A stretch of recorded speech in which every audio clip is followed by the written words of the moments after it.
Okay, we're good. Right. So, Band of Blades, session 9, and we arrived in the city of Eastlake last time, and we have 2 missions, Commander, that we can consider, which I will now show on roll 20. Okay. Well, in which case, my loyal marshal and I'll keep on saying. Sorry, for some reason I locked onto the word accountant, and I was like, I know that's not right, but quartermaster, of course. So we have 2 possible missions. The first is the Cult of Smoke. Legion camp sentries have noted some of the locals exhibiting signs of severe illness, especially among the less well to do. It's not significant on its own, given all the givens, but it's been determined that we must investigate this.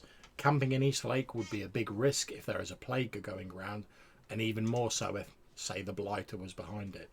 Investigate the disease and get to the bottom of it. This is a special religious mission. The reward is it mitigates the next 2 pressure we would receive. We get +1 intel and +2 morale. The penalty is 2 deaths if we fail. The next mission is Emerald Wing. After a sudden and terrible storm above the lake, some of the Eastlake fishing boats are in distress out there. Dock workers have seen signal flares go up. We could take our boats out and rescue the fishermen before the waters claim them. This is a rescue the supplies mission. The reward is +2 supply and +1 food. However, the penalty for failing it is nada. Right. I say we send my boats on the Emerald Wing and roll for it, and then do the other one. The Cult of Smoke. Yeah, that's pretty much what I was thinking. So I mean, if we fail Emerald Wing, there's no penalty. It's almost like it's a trap, isn't it? It's like one of them is obviously the one we should roll for.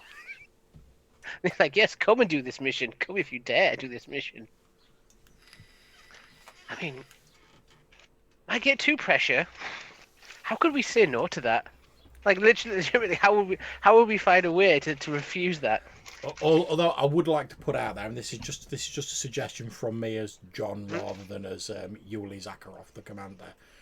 I would like to suggest that if we're going for the Cult of Smoke, that someone else be placed in charge of the mission. And that's purely because I've been in charge of the last few, and obviously I'm the commander as well. So I'd like someone else to have a turn at leading the missions.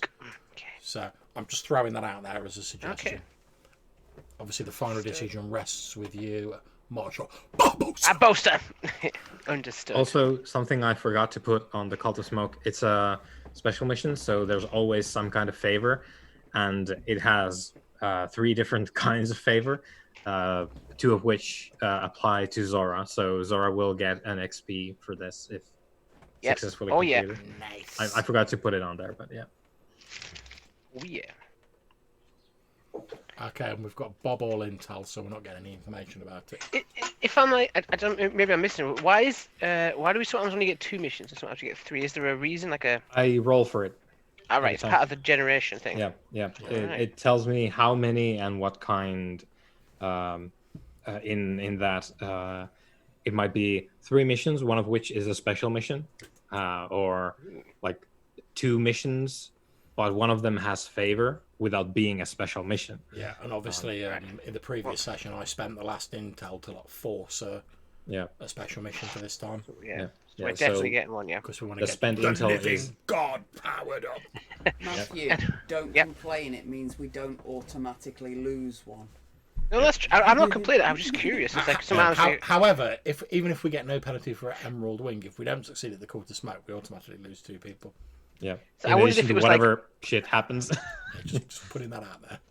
I wondered if it was like morale based, you know what I mean? So like, if your morale's at a certain threshold, it's like we'll only generate 2 missions because it's like we'll only punish you so much at one time. No, it's everything aside from the special missions, like the content, the rewards for the special missions and the theme of it is set. Of course, it's only a handful of lines, so I will have to flesh all of those out like I've done with the Cult of Smoke, but all the non-special missions are just a result of me rolling around like six or eight dice per mission, and then it will give me whatever that mission is. Whatever you need. Yeah. Okay. Well, I agree with the decision on what mission selection. And I think, yeah. Splendid. In which case, my work here is done. Over to the two of you. Also, Marshall, we didn't figure out the situation with the 5 new recruits, but if you want to include them anywhere, just let me know, and I will figure out the sheets for you, because they are older money, so you don't have their stats. Yeah, the I will cultural need tricks. I will need to get them there. I think I was gonna reform the squad that was decimated. I can't take the ghost owls this time. Yeah, no, they're sick. They're sick. Officially sick. Yeah. The squad is sick. Mm-hmm. We need to put them in the land. Yeah. So it's a religious mission. I need religious dudes. Okay. This my boss just sheet. There he is. Come here. All right. So religious. So ooh. See, this was the very scenario I was worried about. You remember last time I didn't send the medic? Yeah. I didn't send the officer because I was worried we'd get a religious mission and the medic's injured.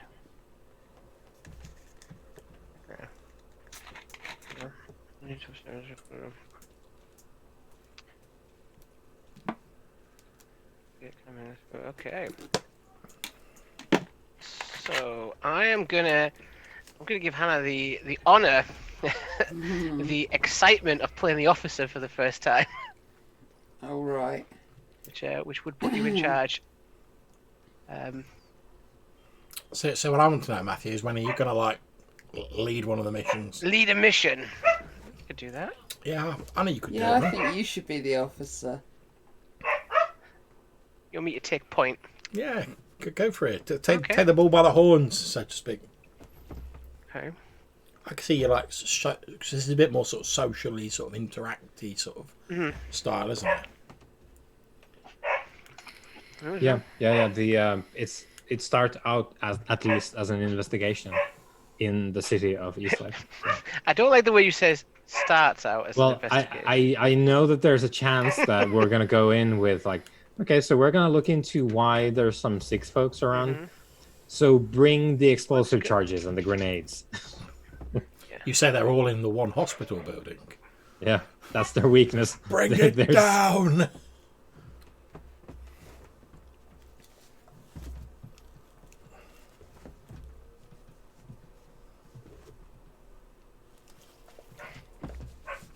Right. Okay, so I'll take the officer, and I'll bring. Let's just get the bottom of this. Do we have any horses left at the moment? Do we have any horses? Oh, we've got 1. Okay. If you're thinking about the guy with the cavalry trait, it doesn't use horses. So as long as you have horses, That's what I mean. Yeah. So Right. might bring him along. You know. Squad. Sounds like we should be dispatching the war dogs. I'm sorry. Yeah. So I think Who let the dogs out? doing some. So, good man, I understand, Marshal Barbosa's sat there, throwing a few scraps to his How warhound to keep things as he's looking over the campaign roster and sort of shedding a single manly pirate tear at all the red X's that are on it.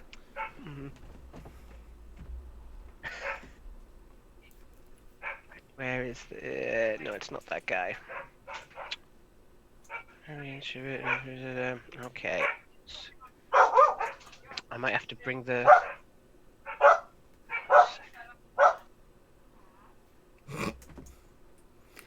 How badly injured is the medic? He's pretty dead. I mean, he's not dead, but he's pretty dead. He's suffering from a collapsed lung, I think. Right, okay. It's pretty bad. He's wrecked. Yeah. Okay, so I'll take officer. I give the Kingfisher a break. Alright. Yeah, he has pretty much been on like every mission we've done recently. Yeah. Okay, so John, I'll have you. You can take the mantle of Rain Deadeye, the sniper. Let's just bring some meat just in case we run into something bad. Okay. And I'm gonna have Hannah play a rookie from the Grinning Ravens. You can either have Countess Gwendolyn or Squire Theodore Logan. Oh, it's got to be Squire Theodore Logan. There you go. Okay, I understand. Rename. And that is my selections for this mission. Young Ted.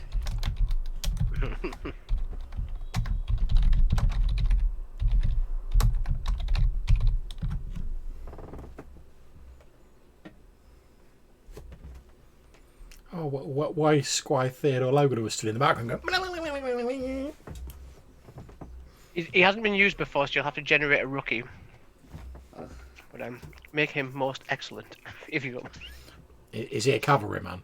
It looks like he appreciates a wild stallion.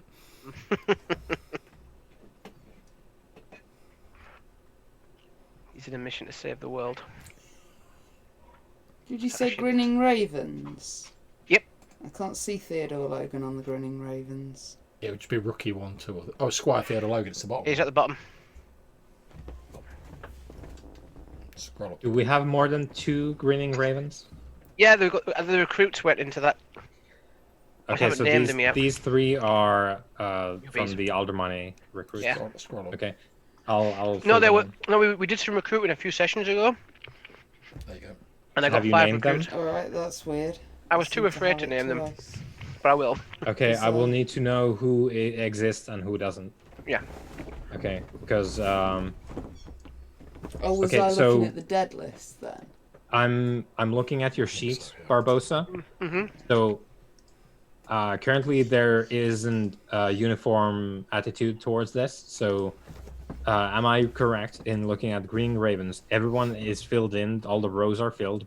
Some of them are called Recruit 1, 2, 3, but those people exist. Yeah. So we got 5 recruits, and I put them in the. Same with the Ghost Owls. Yeah. Okay, so Shattered Lions, I'm gonna put in the names because that Yeah. group has never been fielded. That was my emergency group.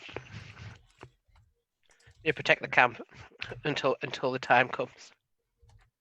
Okay, so going forward, let's keep only the rows that don't exist empty. So Mhm.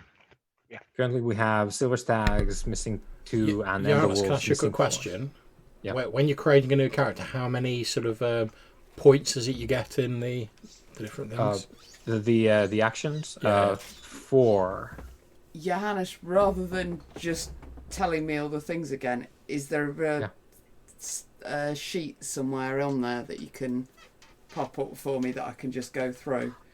Okay, yeah. So you tells me. which one do you need? The one for the rookie. Yeah, Theodore Logan yeah. or Logain? No, she basically wants to know if you've got like a sort of character gen like cheat sheet thing. Because I know I've just got to fill in so many Yeah, bullet points. it's 4 in there, and you pick one of them. Let me check. Is that it? That's it, yeah. Alright. So, Did you sorry, find something? Yeah, it's alright. I'll sort it out. I can remember most of it. Yeah, it's 4 points to add on the action things. Select your heritage and 2 traits from there, and 1 special ability. And where were these guys recruited from? For the heritage? So we can this make these up. heritage is, I presume, all right because it has a title to it. Yeah. So then, for the all right. Oh yeah, that guy's not. Yeah, he's not right.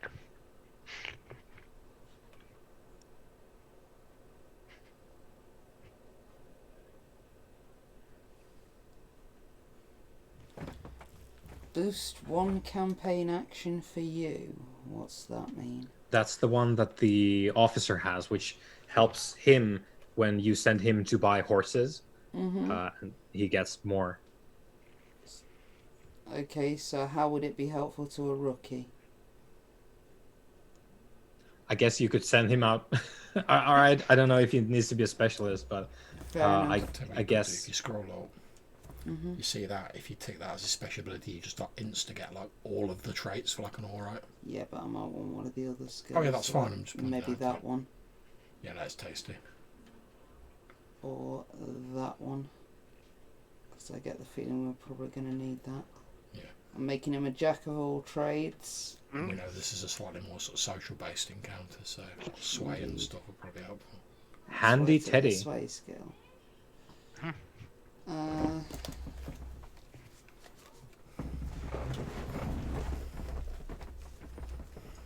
Okay, so Matthew, if we're sending the Green Ravens, please give me some names for those guys. The 3 Yeah. recruits. Okay. Okay. So let's have a.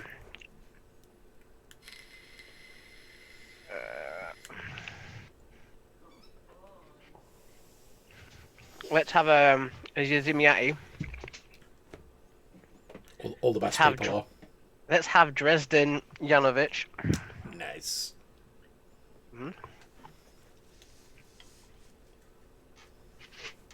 I'll have a Panya, which is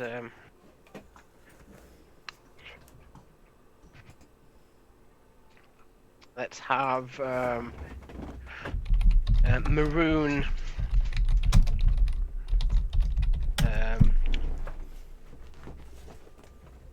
Maroon striking.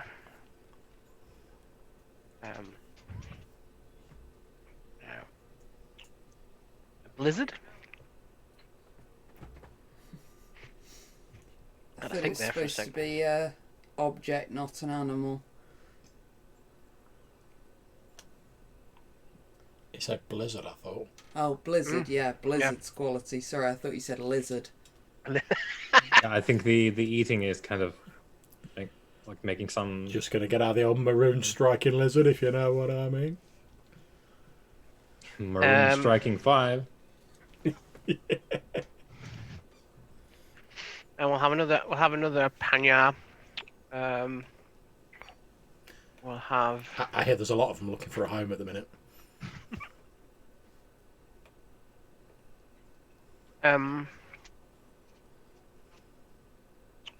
Orange.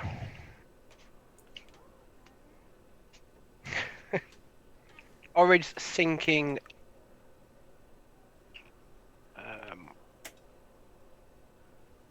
Think of Siege.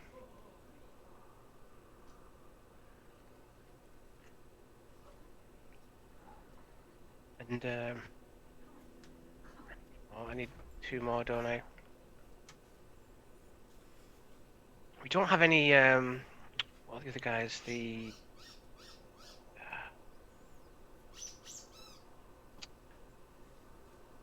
What's the I need to look at this sheet. I need to check this, sorry.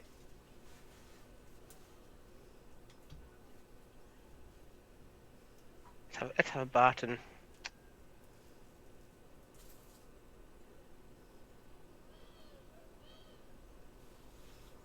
Let's have Kuresh. Vanil. And finally, we're gonna have to have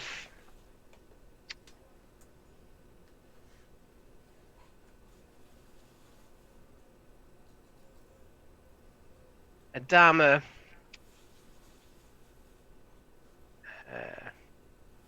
Valencia, no, Valentina. Adama, he's a Jimiati. And that should be all 5.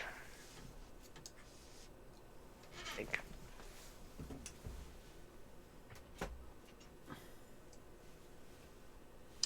Okay.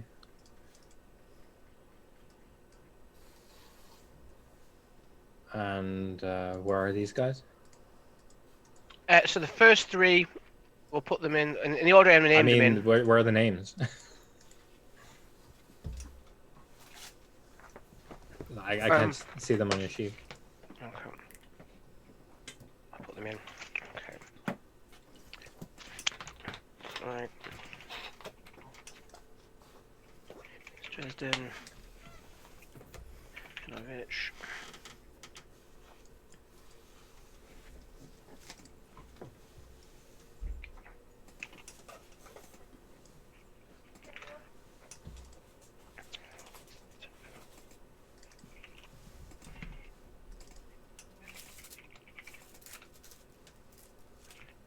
Okay.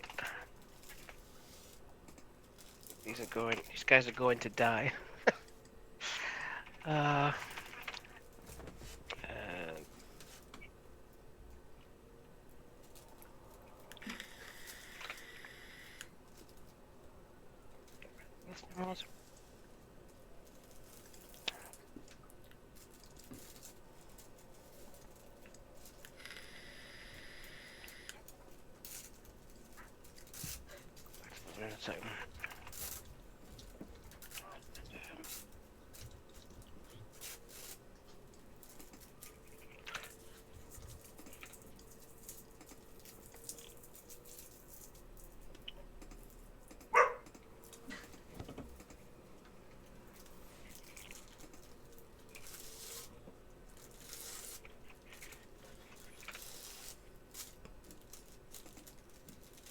and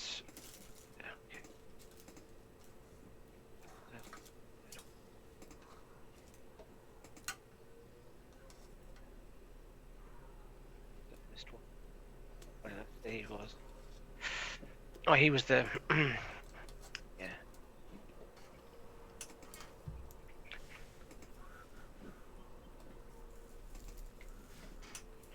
Yeah, I've allocated them to the sheets now.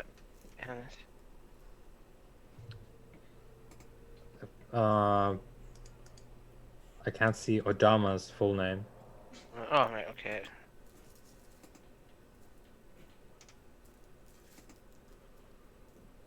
It was Tina, yeah. There we go. It's now in there. Okay. Yep. And the Silver Stags, they're the guys we just recruited. Because that whole thing got decimated. Like so many of our plans. Yes. Like my engagement was destroyed. Another squad.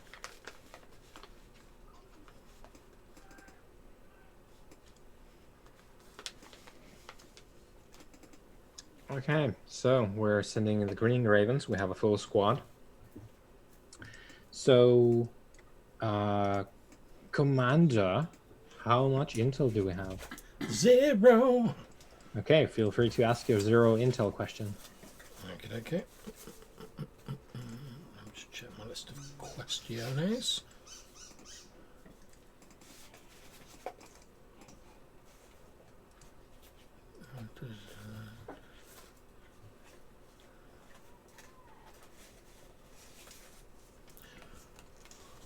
What are 2 approaches we could use on this mission?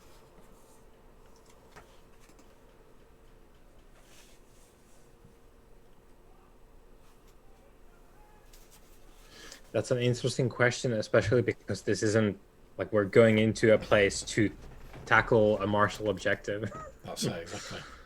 I get the feeling it's a bit outside our normal wheelhouse, so. Yeah. 2 approaches.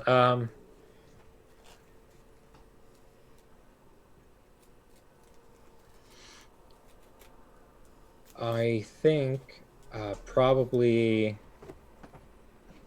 just to pick something, there's probably 2 of your options. The clear options is you do this by yourself, or you try and look for some help as well, because it's inside the city, right? So Yes. there's people if it came to it, yeah, you might try and make some friends maybe to bring on board. Because the other option pair that I was thinking of was basically sort of smooth or rough, I guess. So like going in, asking about shit, You could do either the good cop or the bad cop, depending on what your plan is and preferences. Quick question for Matthew as well. Matthew, you've played Rain Dead Eye before. How does this aim shizzle work? Just going to let you know now, John, you're going to really like it. So, as far as I'm aware, its main purpose is if you use it, it increases your potency level by 1. Nice. That's its primary function. So, you can just elevate the strength of your shot straight away. Excellent. You are absolutely right. I love that. I love anything that raises my potency. And you can do that thrice now. Saucy. So each aim use allows you to increase the effect level of your shot 1 for 1. Nice. This is extremely handy for dispatching higher threat monstrosities, as they are often treated as a clock, and each level of effect can grant you an additional tick. Indeed. You're right, Matthew. I do like that very much. It can also make shots which might be otherwise be almost impossible 0 effect plausible. So you're like, this is if we want to play Wanted the movie. This is you like swinging your pistols across the landscape and just hitting people around the corner. Nice. Okay. So, I was going to say, what sort of loads are we thinking of taking, guys? Yeah. Obviously, Baron, you're in charge of the mission. What are you thinking? Baron Rubus Mortello. First time we see him in action as well.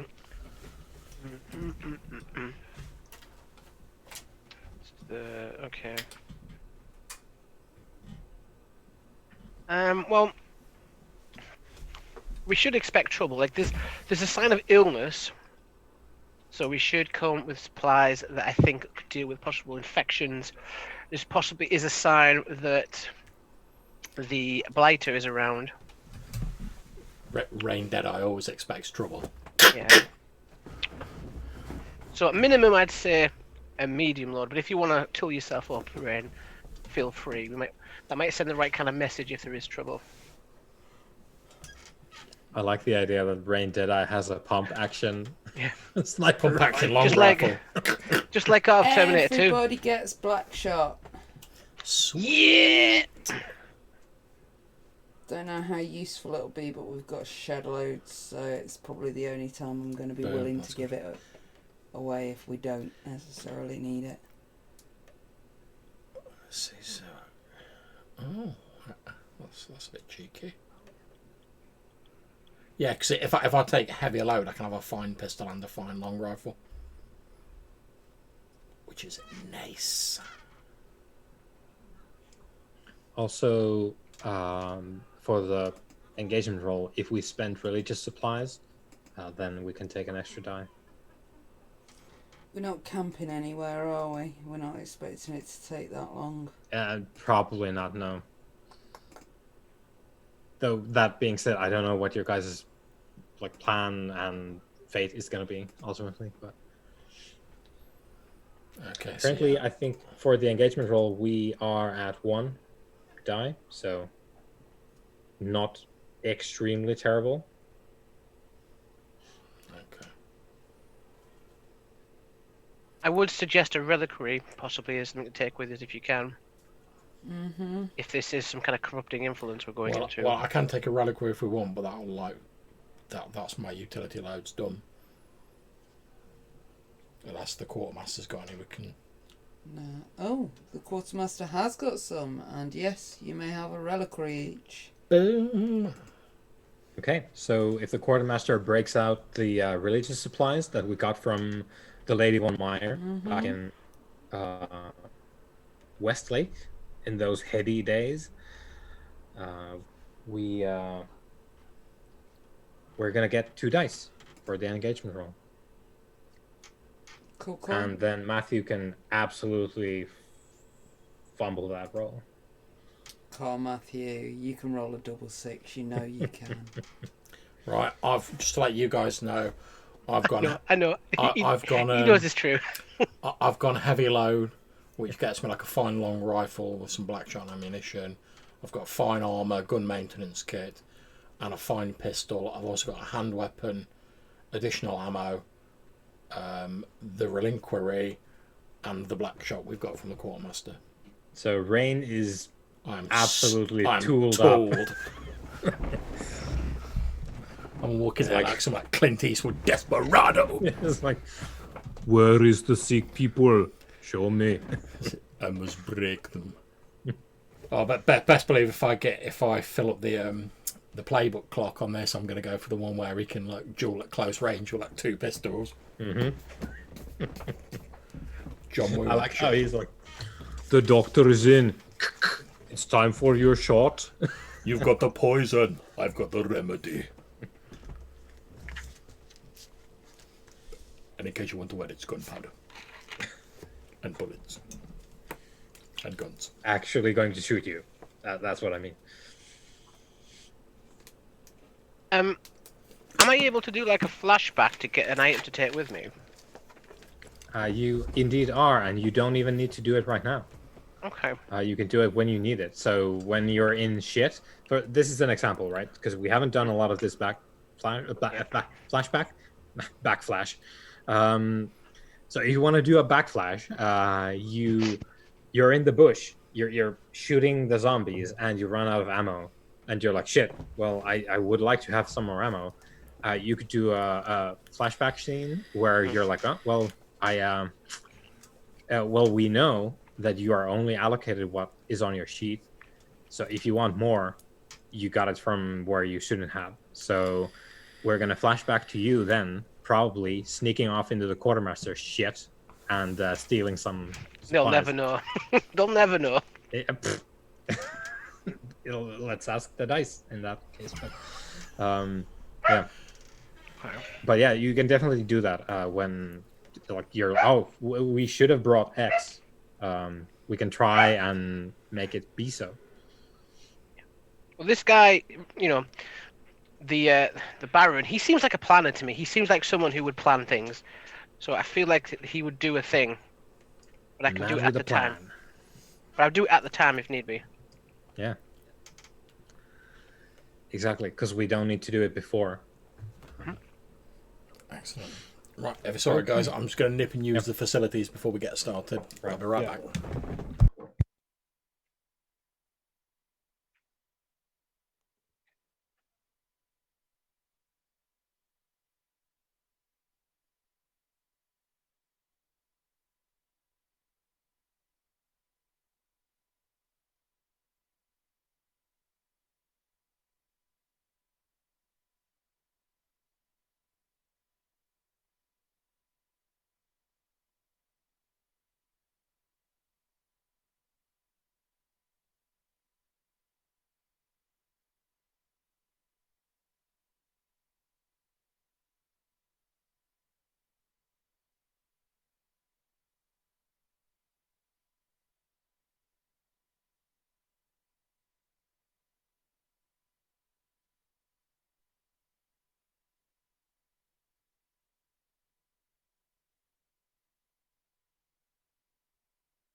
I do like the fact that I was like, oh yeah, it's a social mission, guys, and I ended up just playing like the guy with all the guns. Yeah. It's a social mission. Best bring a sniper, you never know. Mm-hmm. Now, I guess that's on the Marshal. Therefore, if diplomacy failed. what if it's a trap and we're being led into like an ambush? I love your optimistic use of the word "if." You know what I mean? Like if these people appear nice but they're actually like cultists, and at least we have a hard solution option. I'll tell you what, man. When you've been playing Rain Dad, have you seen that Crimson Shot ability? Yeah. Jeez. Like, have you I think looked at this? I was looking at it and I was like, bring one Crimson Seeker shot. It counts as a threat 4 attack, and you must mark a trauma. I was like, damn. Which means the max you can fire it is 4 times. Yeah, because it's threat 4. That is when you absolutely need to put the thing down. I was imagining the Crimson Shot's like shaped like a little rocket with little fins on it and whatever. Yeah, there's the way that works is like you bleed into it, and then like that activates the magic in it, and that's cool. then you that's the trauma because it literally you power it with your life force. Yeah. Sweet, love it. It's nice as well because, as you say, there's not sort of like magic as in like spells and stuff in Band of Blades, but like it's all sort of like almost like skill based, sort of, you know, you like do rituals and stuff like that. Yeah, and sort of like it's centered around, at least to me, a lot of it feels like engineering and sort of alchemical science bullshit instead of the like ritual magic stuff.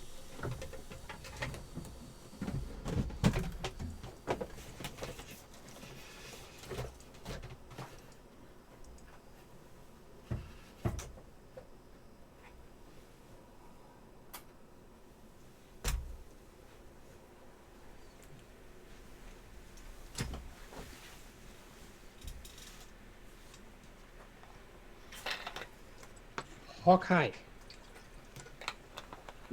Let's get my notes ready and dear Baron, thou hast been granted 2 of the dices to roll for the engagement roll. I believe in I you. not have 3. I believe in you. Please cast the bones. This has been our biggest problem. Yeah, it has. For it's like, yep, that's it. Standard.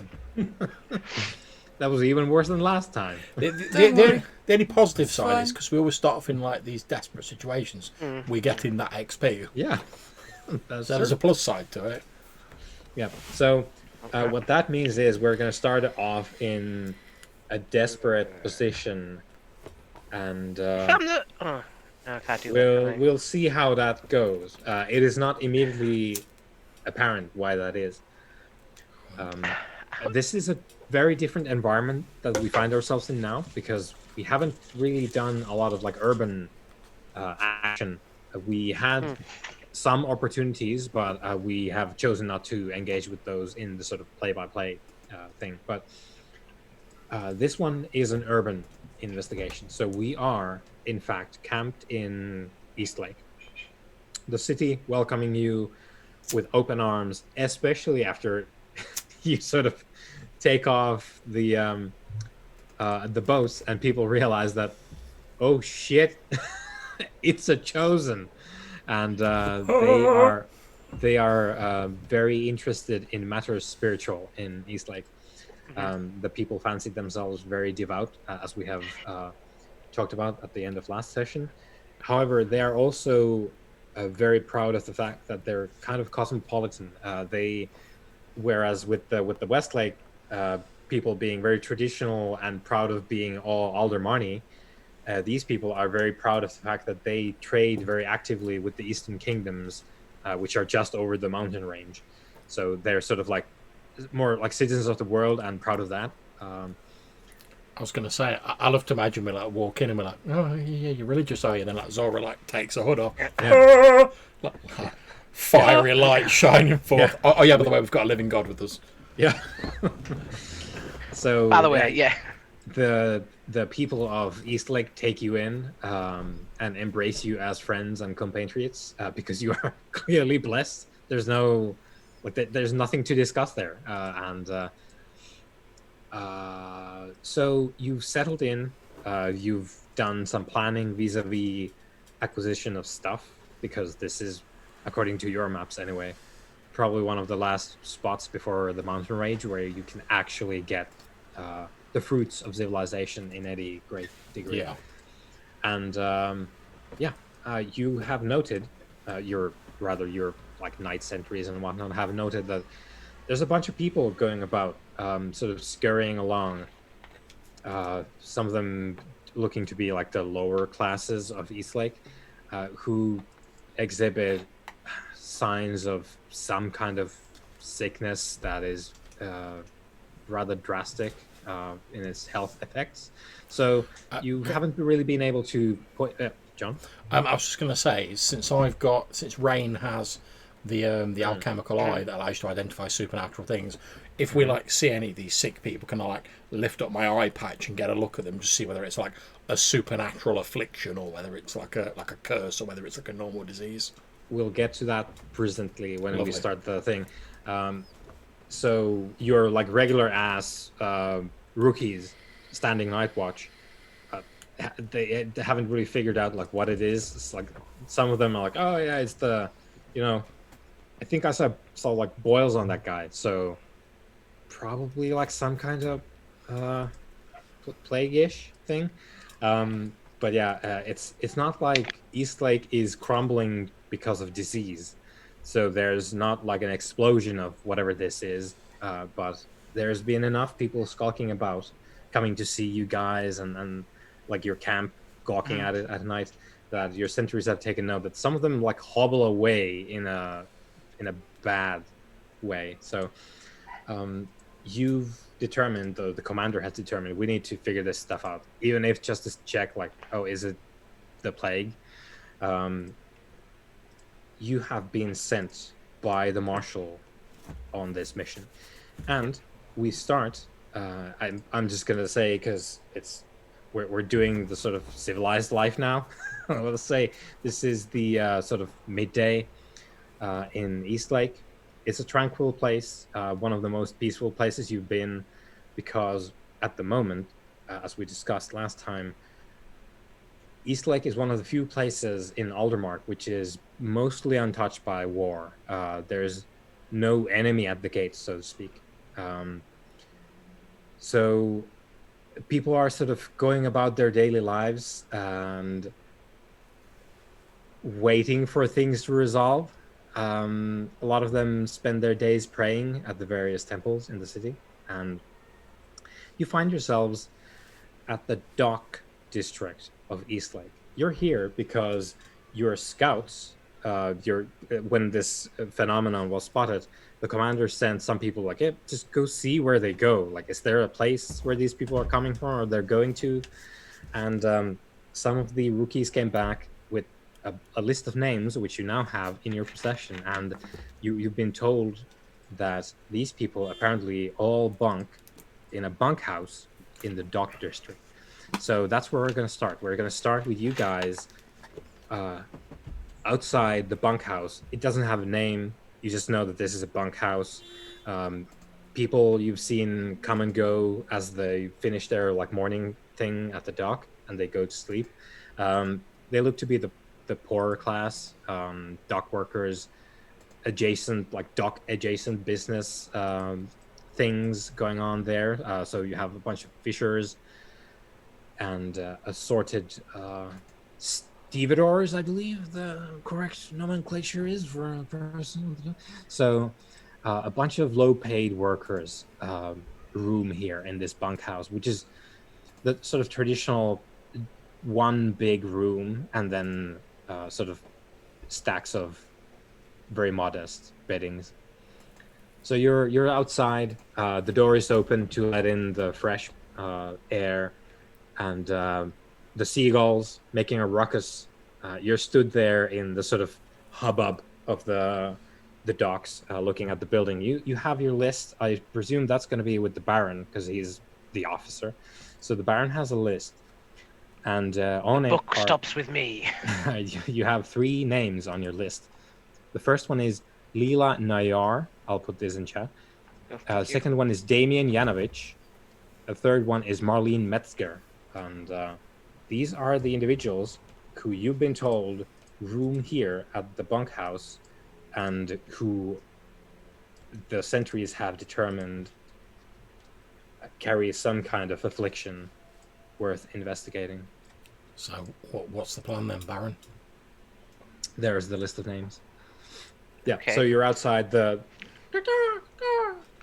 smell of fish everywhere.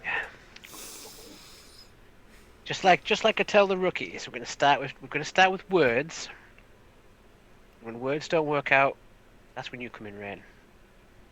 We need to keep a lookout. Keep both eyes open. Look out for threats. You've encountered from what I recall from some of the briefings, you've encountered the Blighter before, haven't you, in the mountains? Yes. So you know what to look out for. Do you want me to remain outside on guard or come with you inside? Stay with us. I think it's best we stick together. Understood. We don't know if this affliction is related to the Blighter. It could just be, Well, disease. If it is of unnatural origins, hopefully my and I sort of like I tap my cheek next to like the patch I've got like covering the alchemical eye. I'm like, then hopefully my sight should be able to reveal it. Keep an eye on the rookie as well. He's fresh. He's got potential. The most excellent candidate. Indeed, I'm sure Squire Logan will is far more at home in these surroundings than myself. Well, that's why I brought you along. Indeed, and I'll sort of like hold the door open for the two of them, so I can sort of like keep an eye out up and down the street as they walk in, and then I can go in after them. I'll So head in. in you go. There's 3 rows of double-stacked bunks going down the sort of long hallway, which is the building. A number of people, having finished their daily work at the docks, have come here to sleep it off. You won't have a lot of trouble locating these individuals because there's not that many people here, because it's midday. People will be out working. So, did we get a description of what they looked like when we got the name? sort of broadly, yes. Leela is a Barton woman. Not a child, but not a grandma either, was the description, I guess. Then Damian Yanovich is a Zemyati of advanced age, old man Yanovich. And Marlene Metzger, someone, well, by name only, you already know that she's a local, she's Aldermani. But one of the rookies that got you this intel saw that while she's wearing like a lot of modest clothing, there is like she's also wearing some jewelry that indicates that she is somehow she has very expensive jewelry, which would indicate a higher social class. A young woman of maybe a higher social class than she makes it out to be, and local as well. The Baron will root out this truth. And I was going to say, just to check the success condition for this mission is to find out what's behind the disease. Yeah. Find out what the disease is about and sort of like where it comes from. Okay, cool. Just to ascertain that, like, do we need to take action? Yeah. On this. Okay, I will move through this bunkhouse. I'll take point, see if I can find anyone matching that description. Okay, who are you looking for? I think I'm going to look for the Zemyati. Okay, Damian Yanovich. Yeah.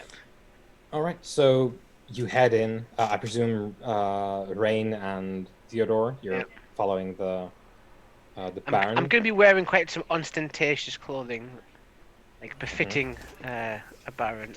Yeah. And a member of the Legion. I want them to know that I'm from the Legion in some capacity. My aim's going to be that whilst Baron Mortello and Squire Logan are sort of like looking around for these people, I'm going to be sort of keeping an eye on them, and also like looking around, like if anyone's paying us undue attention, anyone looks a bit shady. If I see anyone shady, I'll like lift up the eye patch and give them like the old alchemical eye. Yeah. Otherwise, I'm going to wait until them two go, oh, we found this person, and then I'll like move in and like examine them a bit. Otherwise, I'm like covering their backs while they're doing the like searching for people. Yep. Also taking the unfortunate time to experience the smells of this place. Because rotting flesh and kind of like suppering wounds, that kind of thing, they have a certain smell to them. So if it's really bad, I should be able to zone in on something. Whereas I'm a tough and hardened Zemyati, these smells mean nothing to me. You were born in a smell. I was already a man when I first smelt my first foul odor. So, yeah, you look, and with the idea of, maybe if there's some kind of drastic disease going, there's probably going to be some odors. And you find Damian Yanovich, and you conclude very quickly he is dead in his bunk. He isn't a rotting corpse or anything, but let me refer to my notes here. So he is indeed an older Zemyati man. You think maybe he's been dead for a little bit, but he's not decomposing by any means. And you can see around his throat there's maybe gangrene. You've seen it because you're in the Legion, right? You've seen all kinds of like this is the sort of like professional hazard for you guys, and you've seen gangrene before. There's like blotches of gangrene on his neck and throat. And when you're like peering in, like hesitant maybe to like get up in his business because of whatever this is. So as you're peering at the former Zemyati fellow, you can actually see that on his. Let me see. Okay, so because he's sort of clutching, he's clearly died, being very unwell in his bunk. So he's clutching a blanket to him, and on his forearm, you can see an old, faded and kind of scarred over in parts tattoo of the Legion. Interesting. But it's clearly from like way back, and it hasn't been freshened up at all. Yeah, the decades that he's had it. Yeah, but you're 100% sure that he's dead. Well, I'm going to turn to Rain, kind of over my shoulders. Can you just give him a once-over with your ocular vision? He appears to be very dead to me, Rain, but dead in this modern age is merely an inconvenience to the Syndicate. Of course, if you keep watch while I have a look at him, then we'll sort of switch places, and I'm gonna lift up the eye patch, giving them once over with the alchemical eye, see if there's any sort of lingering supernatural taint about him. Yep. So you peer through the prism powered by alchemy, and as you pass your alchemical gaze over Mr. Yanovich's cool corpse, you pick up no undue resonances of foul magic. So after sort of like looking up and down him, I'll also be looking for anything like unusual beyond what you've told us of like anything mundane that's like odd. But once not really.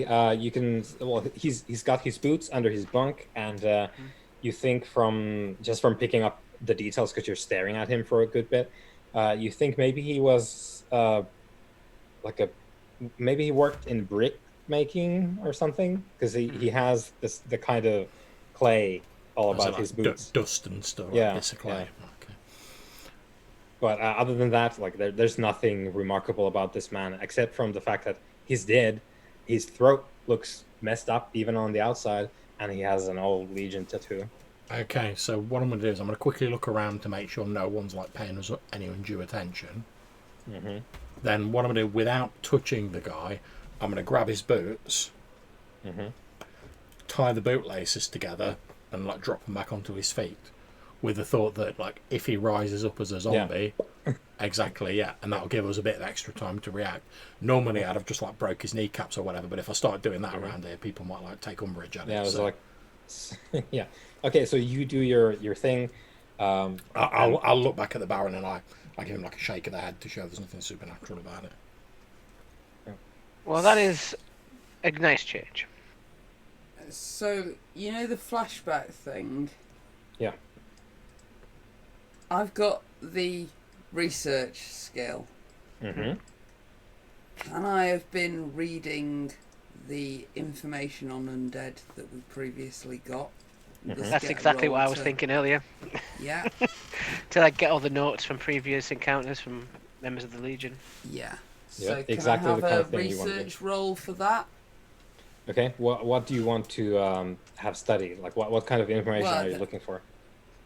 First and foremost, for a soldier, it's going to be how to recognise undead and things that are tainted by it. Mhm. So I'm hoping that there might Yeah. be some information on that sort of thing. Yeah, yeah. And we knew that the is- Blighter was in the area, so it makes sense for me to be looking for things Mhm. that would help us Nice. fight him. Yep. Exactly the kind of thing That's- that this that's is what I for. was- We're Consider currently rolling. in a desperate position, right? Yes, we are.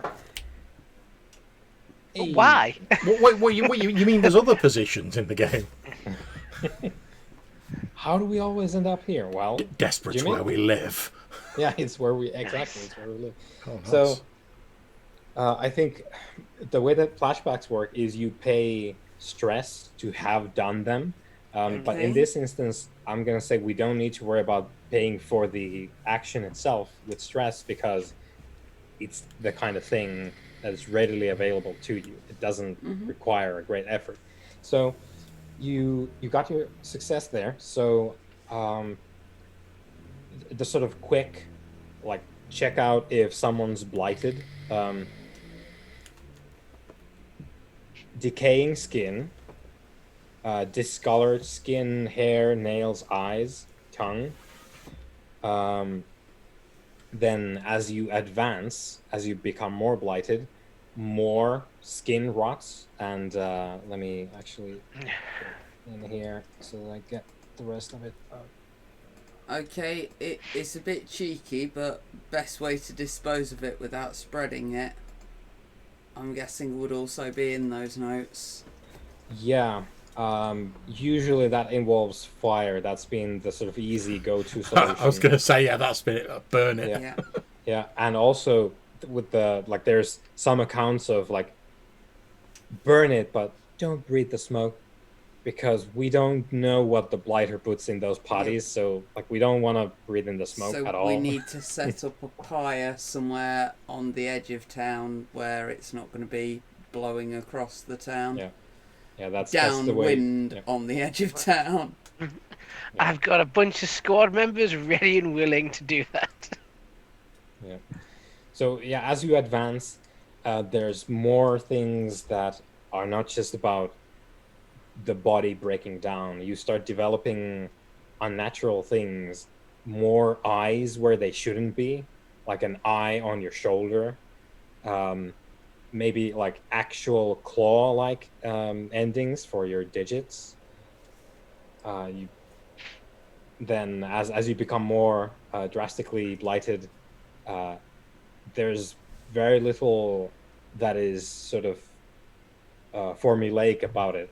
There's a certain point after which the more blight you get just makes you incredibly awful and weird and corrupted in various ways that can't be cataloged because it's so random, seemingly, like what happens after a certain point. But yeah, it's the sort of like normal signs of blight would be batches of rotting skin and You know, like this guy's got. yeah, like this guy's throat. Yeah. Yeah. We Yeah, we so need to he- burn this body. If you wish Yeah. to examine him more closely, Rookie, I do have something that can I help you. don't. We need to burn him. Agreed. But with So as a consequence for that roll, I will, unless you want to resist it, I will start a clock for someone taking notes. of you poking about. Mm-hmm. Resistance roll would be insight on a research thing, I assume. Yeah, that seems good. Yeah.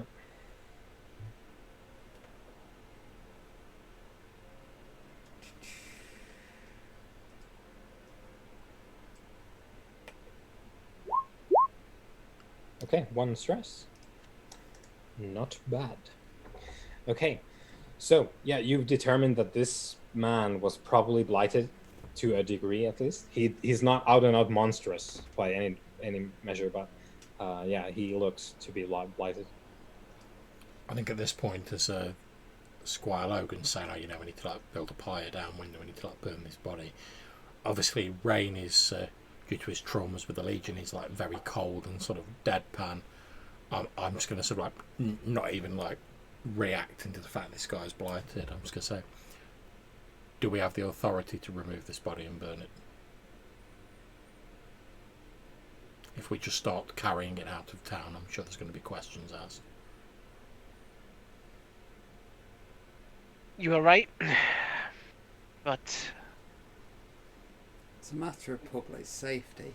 exactly, the longer we Surely. leave it, the worse it's going to get. Does Eastlake not have municipal authorities to deal with this sort of thing? You are right, but perhaps in this case it's better to ask for forgiveness than permission. Because if this spreads, the casualty will be higher than if we wait. I suspect that a couple of connected young men such as ourselves, Baron, will be able to make good on paperwork and permissions later far more easily than we'll be able to deal with a horde of zombies in the centre of town. But perhaps you are right. I have more experience with the latter than the former. Not to stroke my own tabard, Indeed. but I do have excellent penmanship. I'm sure I could smooth this over. I would take your word for it, Baron. What is our next step? Well, if this is the beginning, it looks like we may have more bodies to burn by the end of the night. Were there any more names on the list that you were given? Indeed, a Leela Nea, and a Marlene Metzger. Commander, Marlene is the one. Baron, rather. May I suggest that we word that as more people we need to help before they die, rather than bodies to burn? We are in earshot of an awful lot of people who haven't seen what happens out there. Well put, Rookie. Well put. Never let it sit the Baron. Want someone who's infected being too frightened to step forward. We are here to help. yeah. Mm-hmm. This would be a lot easier if we had a medic with us. Well, instead of a sniper. Theon's pretty banged up right now.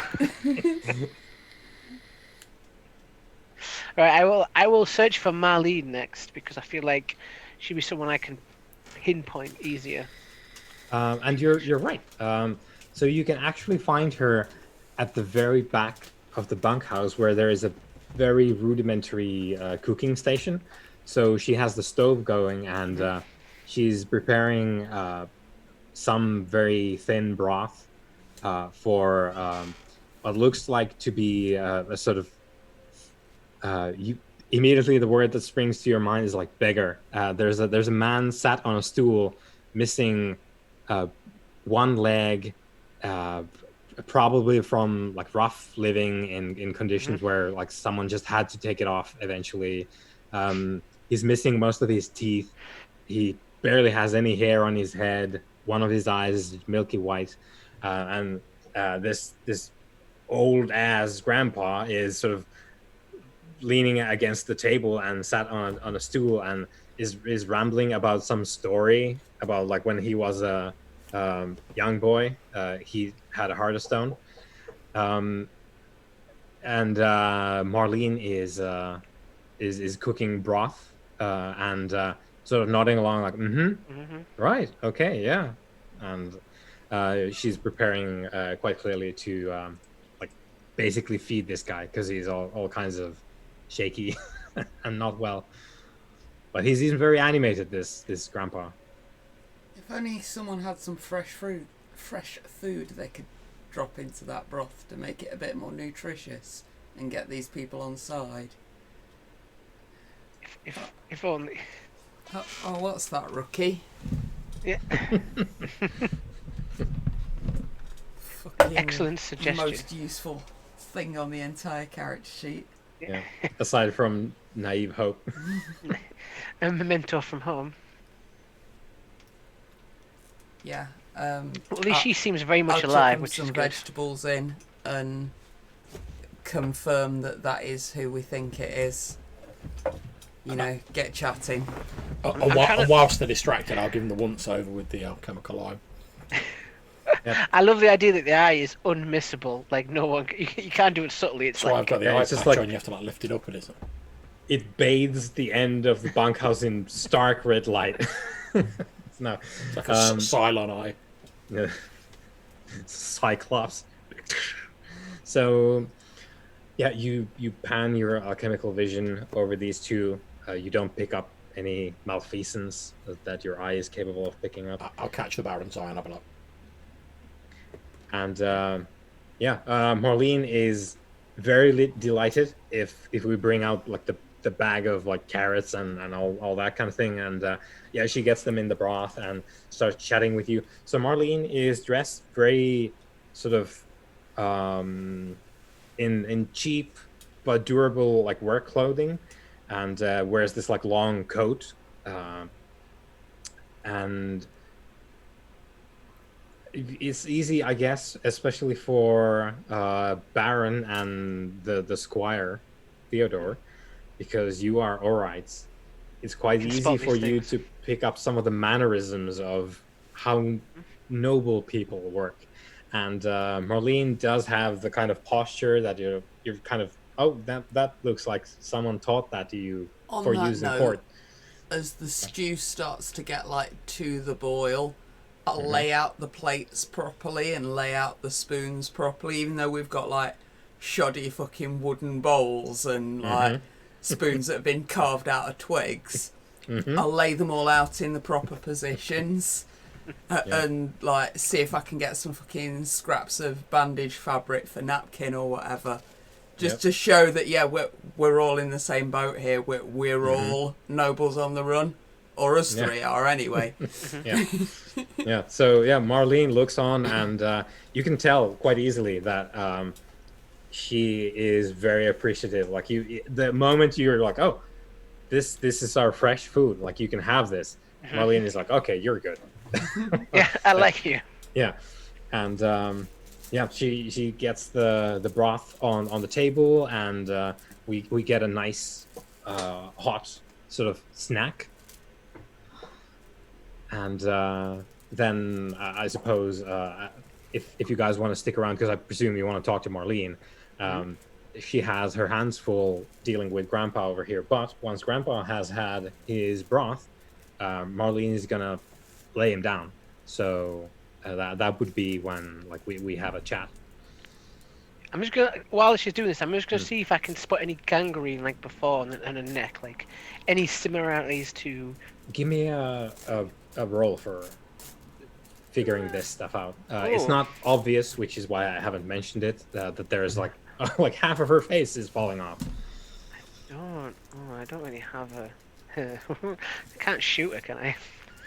Well, Well, it's You- bounced back. you could. Would you like me to take a look, Baron? If you don't mind, Rain, that would be excellent. Actually, yeah. Delegate. That I should be delegating because I am an officer. I just take the credit. I don't do anything. Yeah, so You just take the promotions. I'll give it a look. Okay, and now we are back into risky. Okay. Interesting. No, I've not Oof. seen anything. Oof. Oof. Okay, so I'm gonna start a clock and tick it a bunch of times, unless Rain you resist the attention. I will resist, yeah. Okay, so the thing here is the thing that you're resisting, guys, is being someone being aware of your investigation stuff here. So Rain coolly checks out. Yeah, doesn't really. He's not sure. Yeah. You don't see any obvious signs. I'm just like in my head trying to think, how do I ask this woman if she's diseased without sounding like an absolute? Yeah, it's like, are you undead? Would you like me to ask her? No.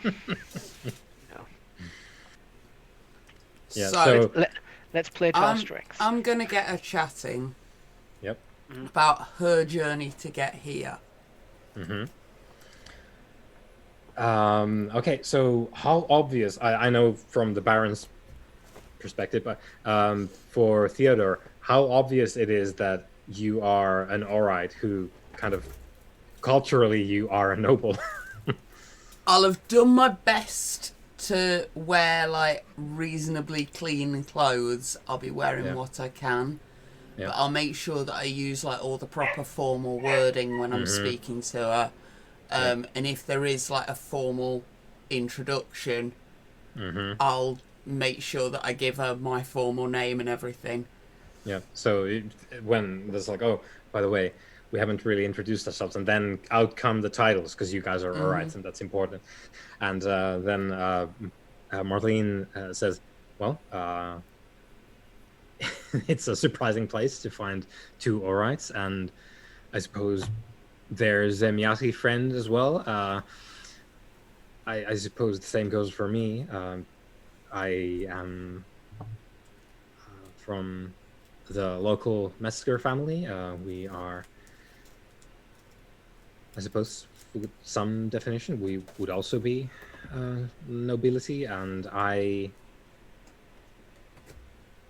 well, to be honest, I resent that. That is a life that is obnoxious to me, so I do what I can to actually affect the lives of my fellows. So I sneak out here. that is the long and short of it. And she seems quite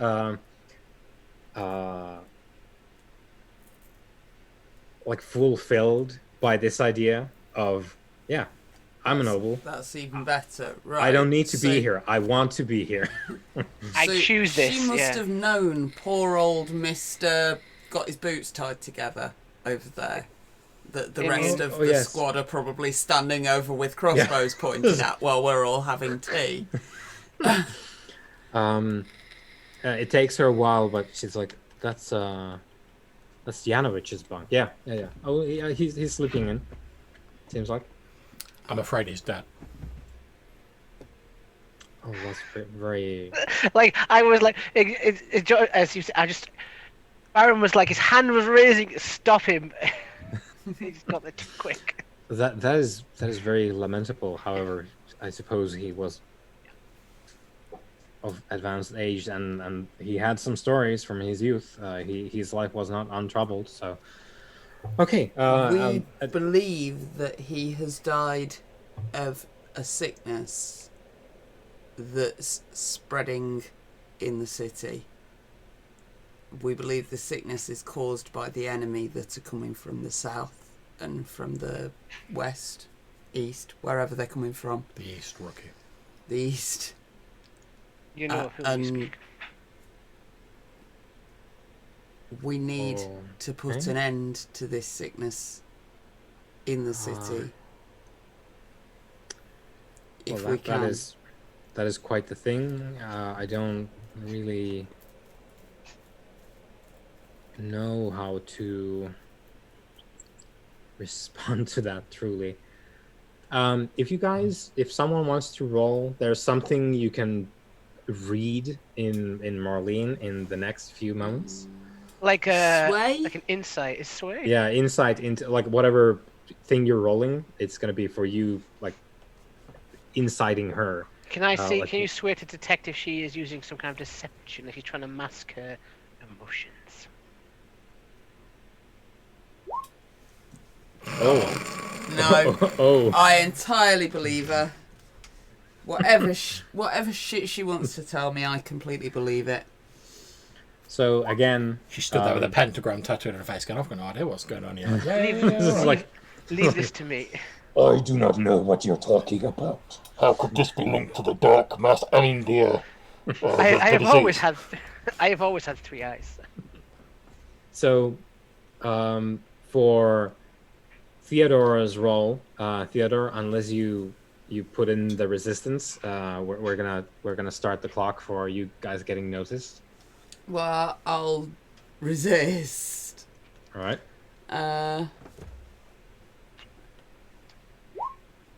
Okay, 2 stress. 2 stress. Yep.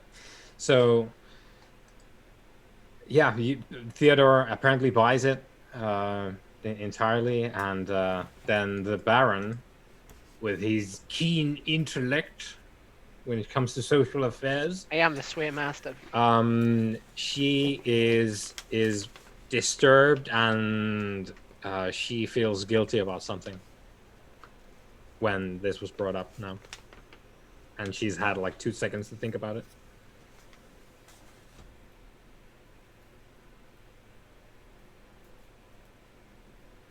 If I may, Marlene, I understand that you've come here by choice, and this is your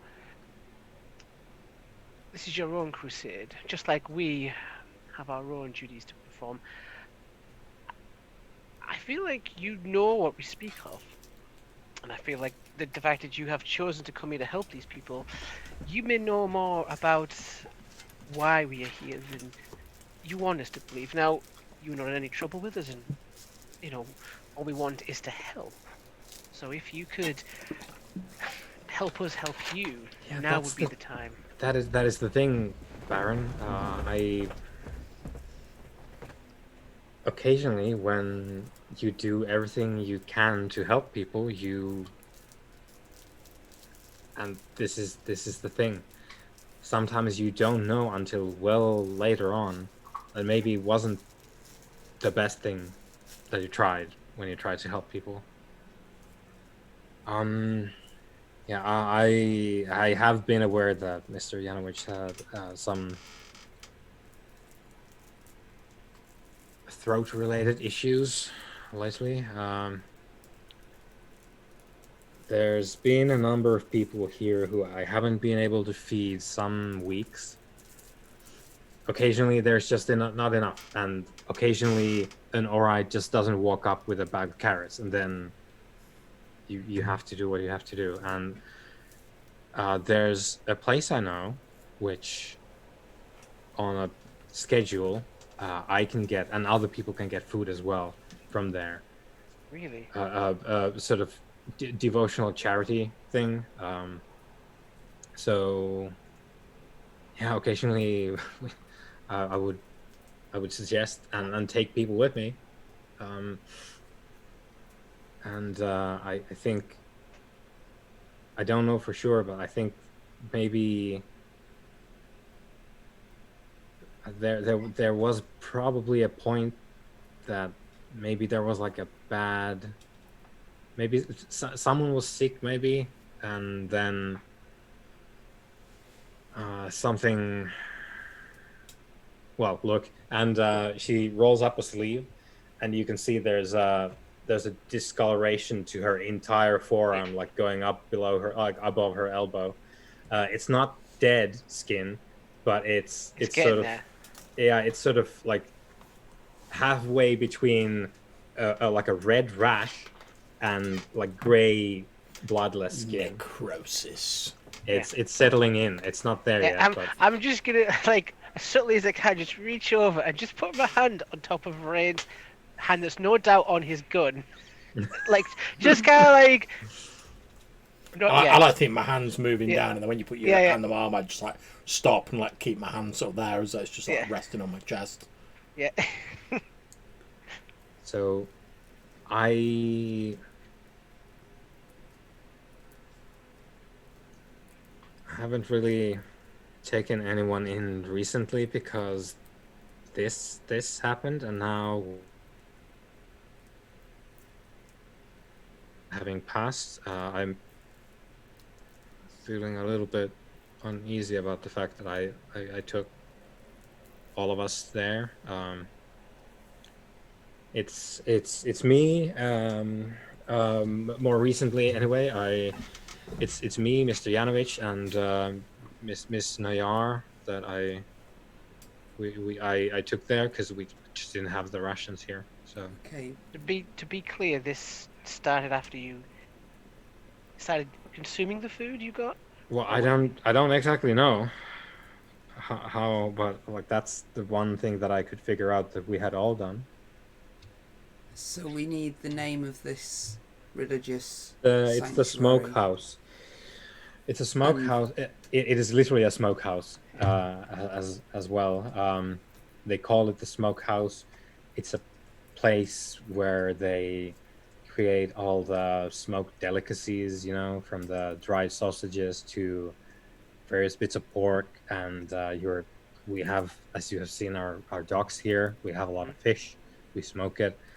It's a big sort of facility operated by this rich merchant named, let me get the notes here. Albin Reese is the owner of that place. He's a good man, a devout man. He's sitting on a pile of food in the middle of what is undoubtedly, you will know much better than I do, but I think we're living on borrowed time here, and I'm just trying to do my best to make whatever time we have left as good as it can possibly be. And he's doing the same for his part.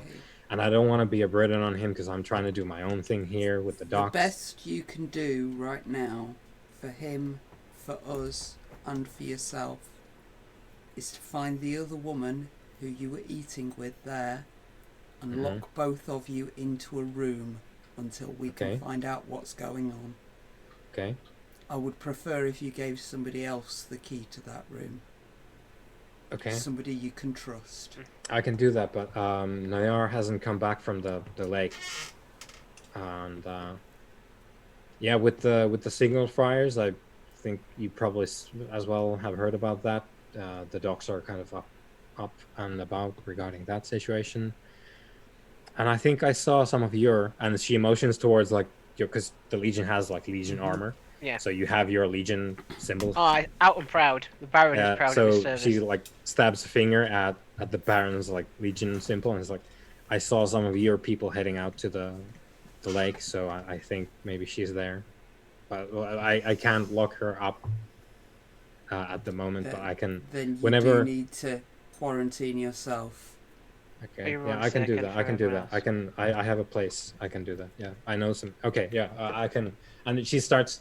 She's clearly a person who action is the thing that makes her feel better. So if she starts cleaning up she has one thing on her mind, okay, I can do this. I can put myself away because that's apparently a problem. Can you tell us, Miss Metzger, where you intend to isolate yourself so that when we have further news, we can bring it to you? She gives you an intersection of two roads and says that there's a storage shed there. Which is operated by a friend. I'm going to go in there and I'm going to tell him to put the door, the hatch outside. Make sure that he has the key and make sure that he knows not to open it under any circumstances until the Baron has returned. Yeah, no, that's not a problem. He's unfortunately out of work, so he doesn't need to get into his shed. So I'm just going to tell him that I'm going there and he needs to put the door down. Okay, good. We will take care of Damien. All right. Fine. She pauses in the middle of lifting a bunch of plates, the wooden soup containers, and she glances at the body of Yanovich and it's would you, if the inevitable happens, and she is looking at Yanovich's body the whole time. We will say a prayer for Mr. Yanovich. And maybe take word to my family as well? Of course. And she trails off. Proper etiquette must be maintained. Of course, if you die, we'll let them know. Yep, she turns away to make do with the dishes. could you direct us to the smokehouse as well? Yeah, she gave you the like. Okay, one- just like, yeah, you know where the smokehouse is, and who's the like you as we see in the chat, we have the merchant who owns the place. Baron, do you want to investigate the smokehouse first or the lake? I think we should. Assuming you wish us to remain together, of course. We probably ought to give the other team the heads up that potentially one of the people on the lake mission from the town is infected by the blight. Yeah, I don't know okay. whether or not we can communicate with the people out on the lake at the Sure, minute. sure. but Yeah, we can have it be that they we are can, at we should tell there. them. So, yeah. Send a runner. Yeah. Yeah. I have a whole squad to command. Yeah, just send one of them. Yeah, just one. Yeah. The fastest there is. Like the Yeah, wind. this is the guy who runs back from marathon That's and it. tells Greece about what happened. So, okay, so we have sent word back, and what do we do next? Marlene disappears because she's heading off to. Before we go to the smokehouse, do we want to deal with the body of Mr. Yanovich? Yes, I think we should. Yeah, we need to go and secure a location for disposal. Yep. And yeah. I presume we're intending to burn him, as you said earlier. Yeah. We need to be downwind of the city. In Which way's case, the wind blowing? I will actually instruct one of the squad members to like tear off his like Legion like patch on his arm or his shirt Mhm, to burn with the body because this man did serve. We'll mhm. bury him with what honor. Well, we'll burn him with what honor we can. I'll also suggest to ensure he burns like quickly, so hopefully there's less like smoke and whatnot, and less chance of infection spreading. I'll use, because I've got like scads of like ammunition, like gunpowder. I'll like put I some, might have oil. sprinkle some gunpowder on the body, so like it like catches better. Yeah. Yeah, give him I'll a use a Viking dose of send-off. oil on it as well. Sweet. All right. so- Yeah. Yeah, we can definitely have his burial before we head in and find the smokehouse. So I presume this is going to be at the shore at some point. Then. Yeah. Yeah, downwind. That's exactly what I was about to say. Don't to get infected by this guy. Mm-hmm.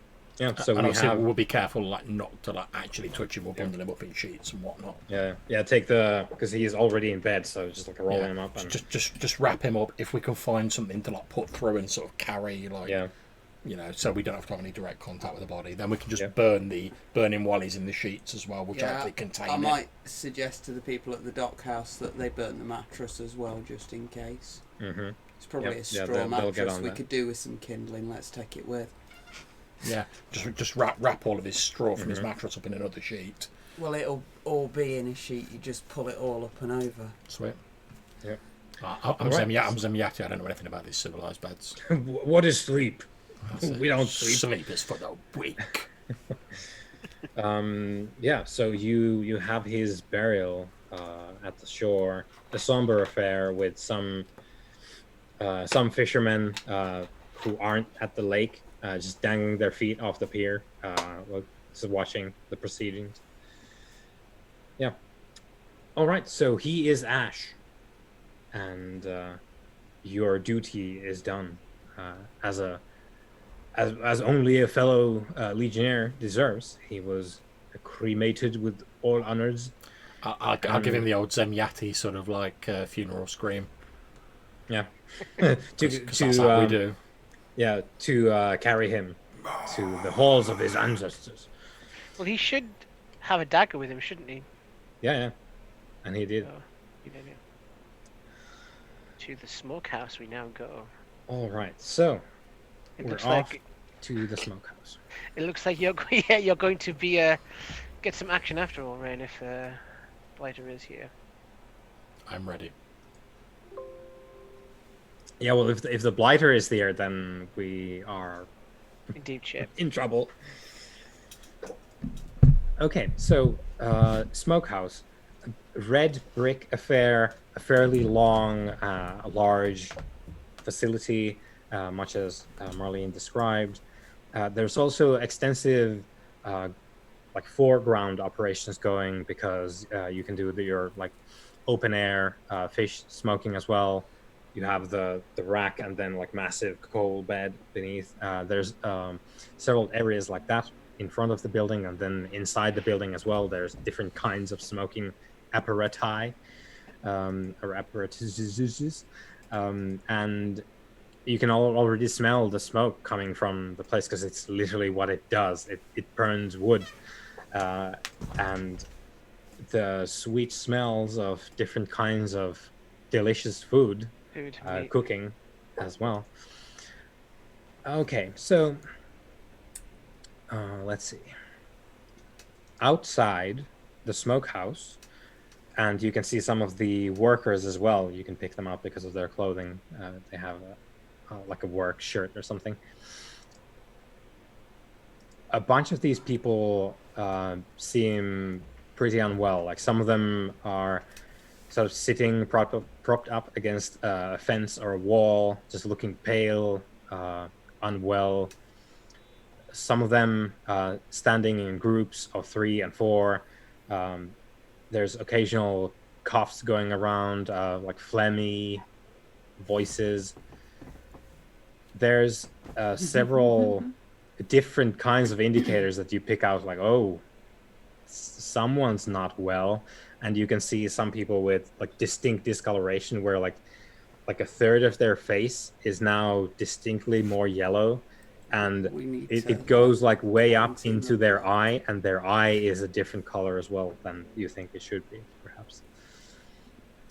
And yeah, so they're standing around. However, it seems like business as usual. So a bunch of these people, as well as the sort of normal, to your eyes, healthier folk, they're attending to the business of smoking different kinds of delicious foods as normal.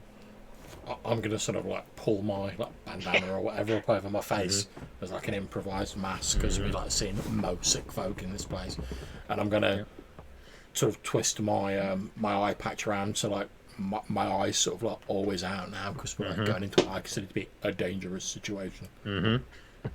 And I don't know if it'll help if we get into like places where there's smoke, but I'm thinking it allows me to see like invisible stuff, so it might help me perceive things more clearly if we get into all the smoke. Through the mist. The way that would work is if there's a lot of smoke, but on the other side is a shadow witch, you would be like, oh, there's a spirit in the smoke. That's why I'm taking the eye patch off, because that's the sort of information I'd like to know sooner rather than later.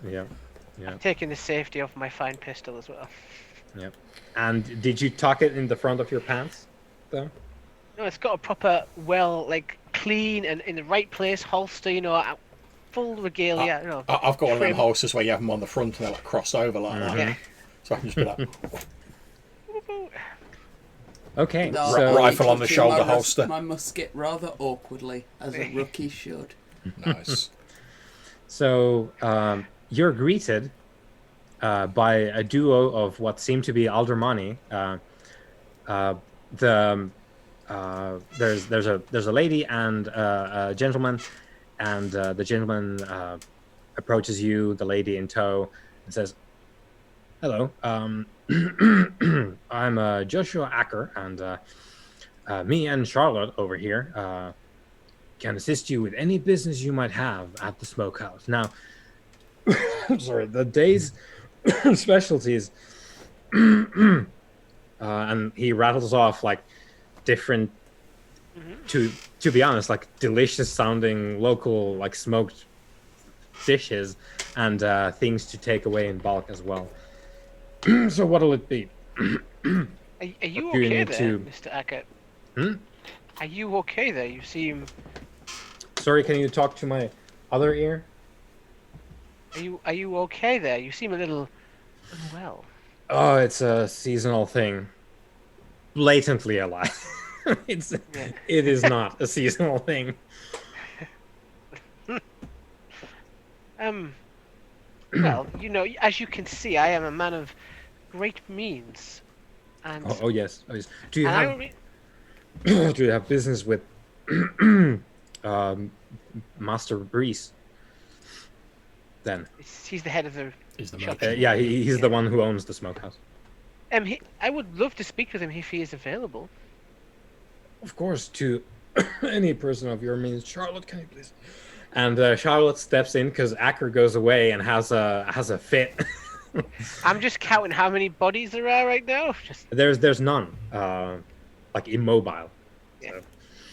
It's like, So Charlotte comes up and is like, "Hello. So we are going to see Master Reese then?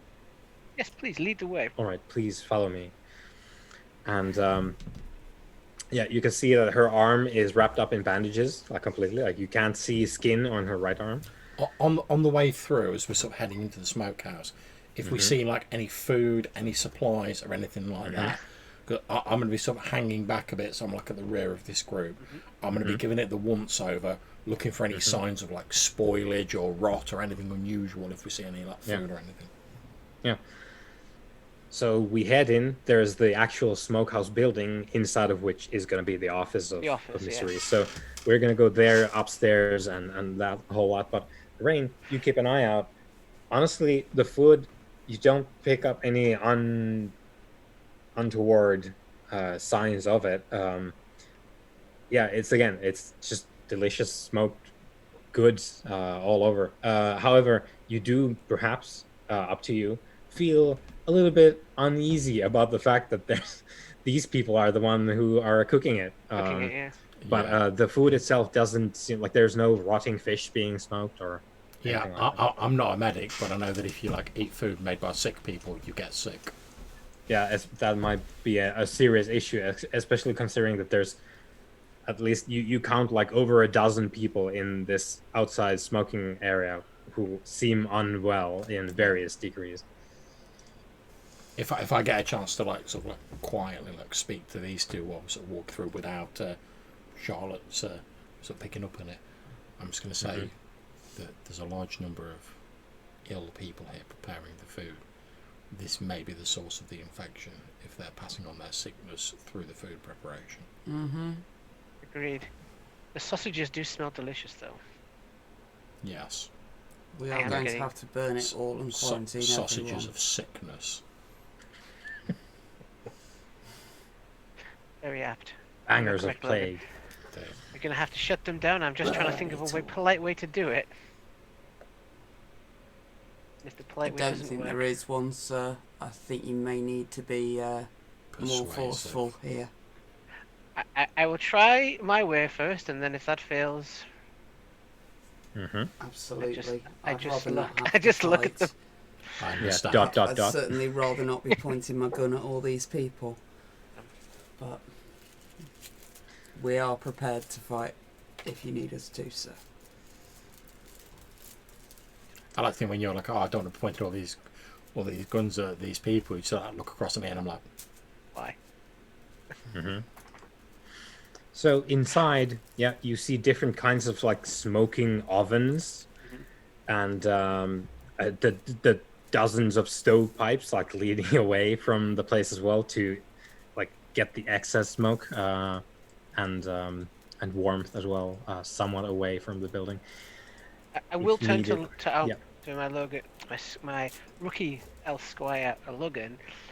Keep an eye out for anything in here that seems like a device or an apparatus of the Blighter from your note. It may not be as obvious as a chimney or something. It might be something small or vile. So aside from the ovens, inside you can see there's the various kinds of things you need to operate a smokehouse of this kind, related to the food creation and storing. Are the people in here as well that are sick, or is there mostly outside? Yeah, a lot of them are, like, people are more sick outside. Maybe it's you don't know, but maybe it's like a rank thing. Maybe the people inside are doing like some specialty smoking or whatever, and outside you do the mass, like giant coal beds and the rack of things. Oh, they've got like the little artisan bits a bit further in. Yeah, you have the like the rotisserie in the back, and then you have just like the regular ass smoked herrings outside. Right. So inside all this equipment, and you also note that there's probably some kind of storage facility in a basement. And then you have the steps Yeah. up, and and and an office up there on the second level.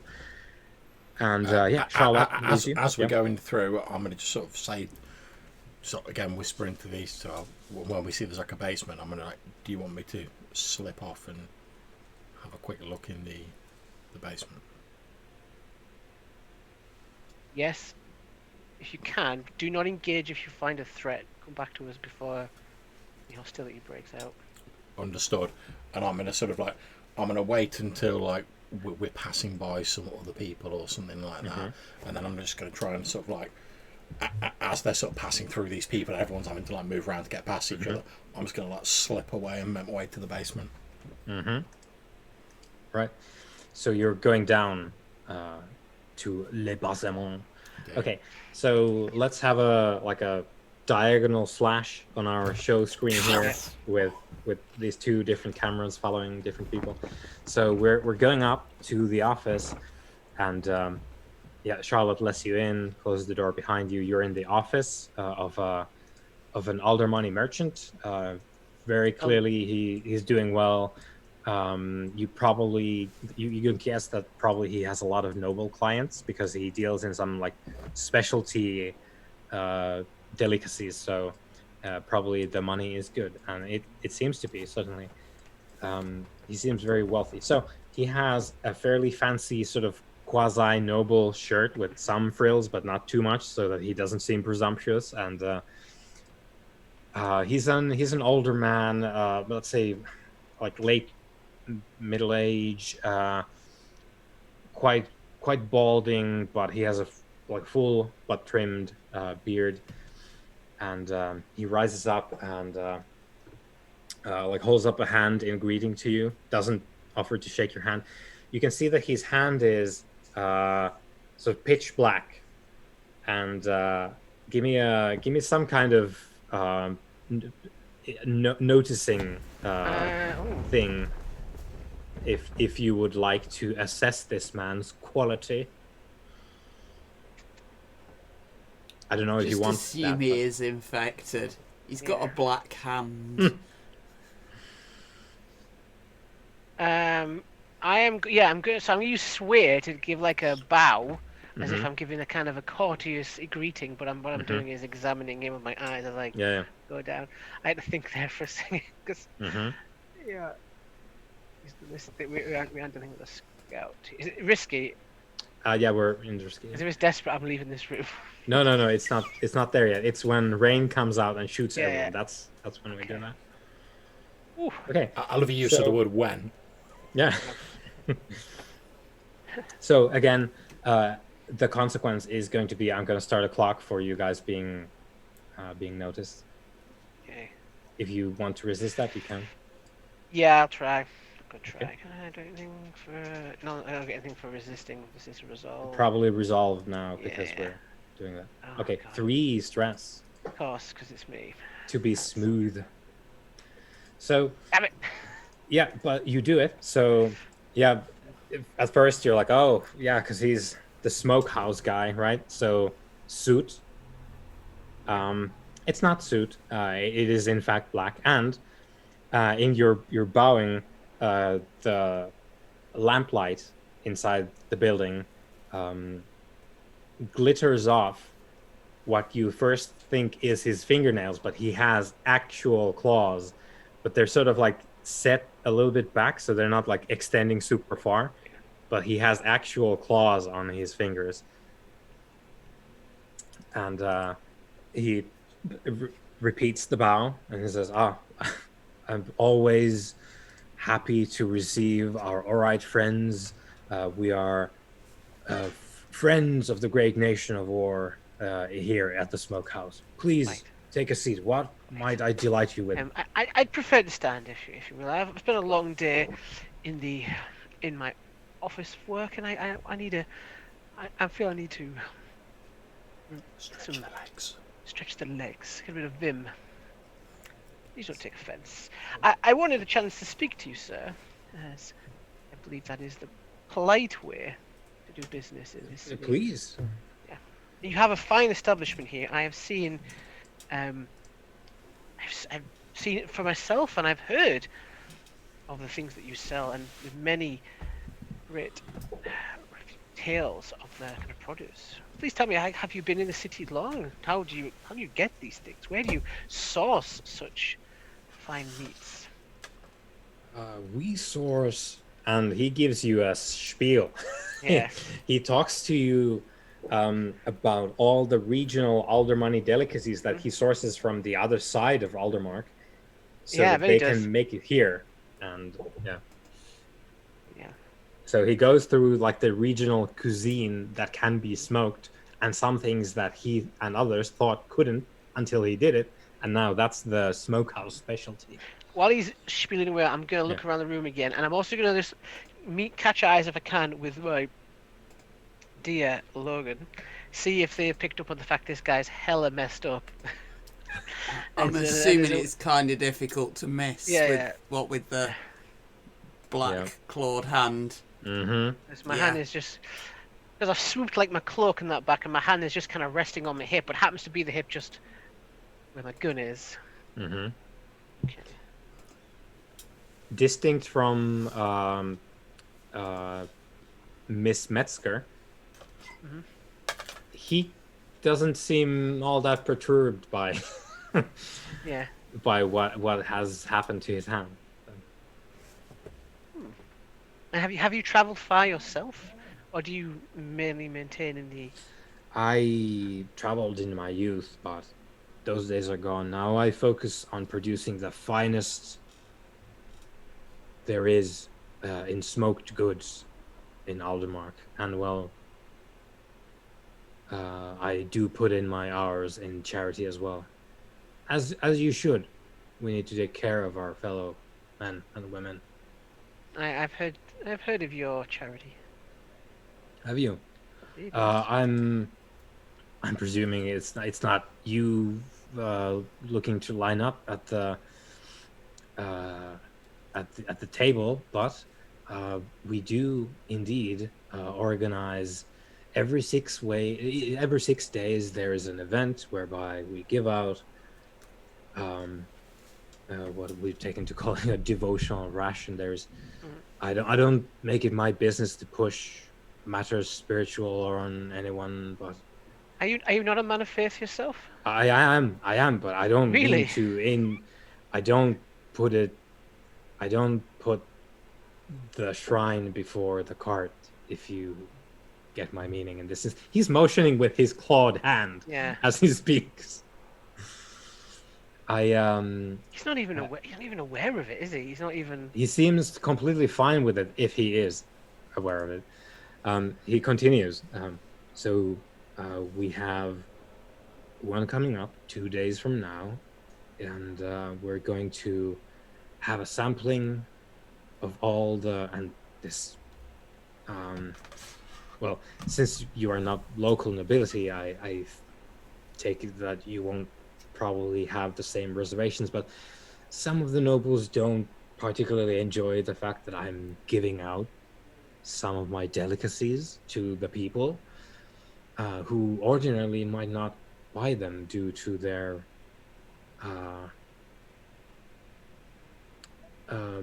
more meager means. Financial situation. Yes. But I am one who has decided to look beyond the need for coin. We need more to lift us all up from this. While you're with the Legion, I've heard some stories. I'm not a man of the sword, but I've heard some stories, so you must be aware of what is going on in the world now. More than you think. I am a man of action. It is what built this business, and he slams his black fist lightly on the table. And I will be dead before I see the business that my father built with his action and vision merely generate coin when we could do so much more, and I will do so much more. We could all do much more. And we should. But unfortunately, that is partly why I'm here. Which part? Like, he looks confused. Yeah. The charity, the very noble donations you've been making to the community of the city. While the Legion has been here and we've been taking rest and reconnecting with the nobility, there have been reports of irregularities with your very kind donations. And I thought it best that if I, such as someone like myself, would come and speak to you face to face rather than, through your lackeys. In what manner specifically is this? That members who have been recipient of your donations have become unwell. It's the point, my friend. Unfortunately, he nods. He has a slight smile that you can't quite tell if it's sad or not. Yeah. But it's kind of leaning that way. And he leans back on his chair and he says, I know what you speak of. You will undoubtedly have made some of my own staff out as exhibiting some of these irregularities. Yes, they do not appear in good health, if I'm honest. It is... Internally, I'm like, where is Rain? Where is Rain? Again, I am not one for... And John, I haven't forgotten about you. It's so good, man. I'm enjoying listening to what's going on in the office. I'm waiting for the bit where it's poignant. Yeah. As I said, I do not make it my business to push my particular view of the world on others, but I do discuss it freely with those who are willing to listen and interested.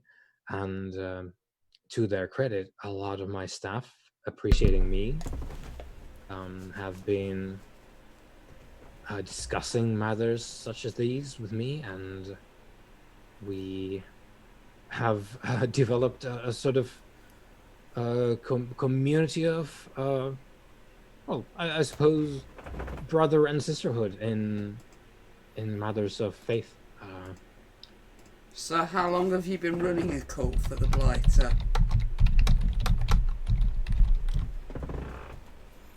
Oh, and they thought I was so subtle. I suppose I could. Yeah, I see how you being from the outside, of course, and I've heard worse in my time. A cult might be a word, too, and from the basement, just a cult might be a word for it, for sure. I think probably all of these religions of ours started as cults, but I don't know what the Blighter is. He honestly looks confused about that specific word. It's like, what? Like, what? I'm with you with the cult part, but it's whatever you call the twisted monster that you sold your soul to. Oh no. Do you know the? It's the creature that's convinced you that it's a good idea to give plague-infested meat to people too poor to eat anything else. Hell, man, I think Logan's been taking diplomacy lessons from Rain. Yeah. No, I'm just fucking pissed off with this peasant. Yeah. Show us on the door where they infected you. Fucking merchant class. Yeah. The bourgeoisie. Poisoning the underlings. For their own good. We should have got Zora to come in and give him a big smack on the forehead. He raises up his hand and is like, Is that his clawed hand? Yeah, one of his hands is darkened. So he says, what this is a hope for tomorrow, because we have seen the horizon, and I am not a theologian, and I suppose you, being well traveled yourself, will have heard about the living god of the Zenyatta. He's waiting for any kind of indication that that is true. I assume we have. Yeah. Of course. Yeah, the Zora is the embodiment. Yeah, Zora is the You basically embodiment. travel Yeah. with that said god. So it says, so usually that is the thing that gets brought up when you're talking about smoke and fire. However, there is an older, vastly older presence. I don't have the words. Again, not a theologian, merely a merchant, philanthropist, even. A vastly older presence of fire, which we hold in our hearts to be something that can take us into the future, because there is a defeat which we have already suffered. I have heard that you were there as well when it happened. My condolences. I wish I could have done anything to help you in that dark hour. However, my compatriots and I, and also my friends downstairs, we're doing the best we can. And I've heard some stories that you travel with a chosen. Is that true? It is true. He nods, sort of like, oh, that's good to get the confirmation that the rumors are true. And he says, we have been working ever since the revelation of the true fire. We have been working on begging for a choosing, so we may have the true fire on our side, which hopefully we could have to defeat the oncoming hordes. There are devotees downstairs. Everyone you deem irregular is a man or a woman of strong character, strong faith, devotion to a better tomorrow. Against all odds, we strive for this. We are, in the most real sense, allied in this, if nothing else. If I may, I on occasion have the pleasure to play chess with the true fire, brimstone of this world, and if you'd ever met her, you would find that you have seriously erred. What you are is sick, and we are here to help you. You need help.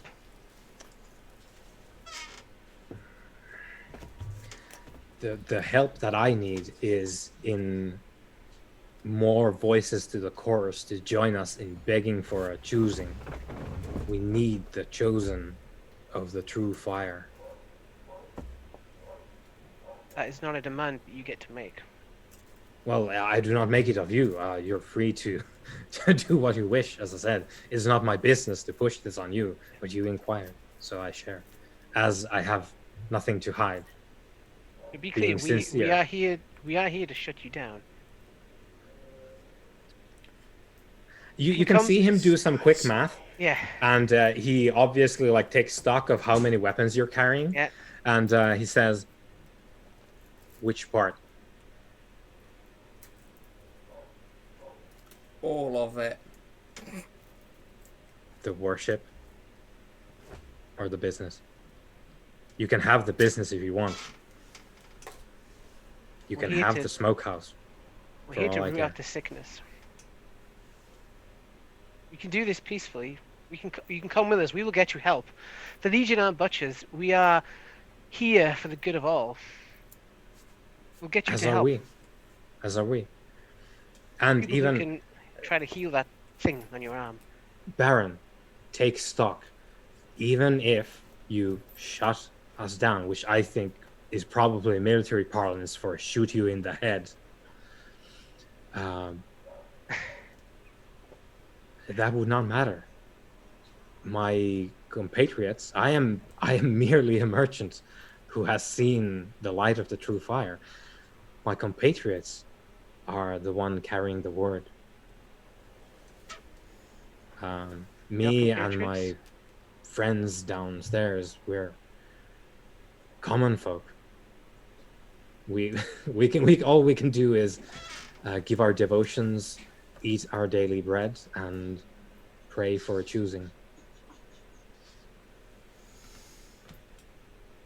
So where is the root of this worship? Give us a roll. Swear. Swear, yeah. And Or shoot. Tell us what the worship is. Mm-hmm. If you're so committed to this cause, where is the root? Where is this thing you speak? I know where it is, Johannes. I know where it is. We'll draw it out like a poison. I will draw you from him. Are we in desperate?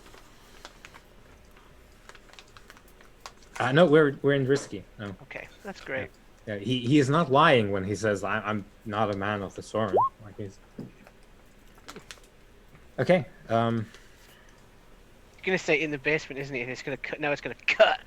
No, I think the cut comes now, like you said. So Rain, you're down there. You scoped it out. There's stores of different kinds of smoked and or preserved foodstuff, which doesn't smell rancid or anything. However, there's a small room sectioned off at the back, which you've undone the lock, being it's not that. Like the only people who come down here, they're not expected to try and break in. So you do away with the lock easily. Inside, and this is where we cut to. You have 6 burnt black bodies hung, like their hands and feet tied together, hung from hooks in the roof, the ceiling, and there's tables. There's a smoking oven in the back as well. There's tables with all the implements of the work here.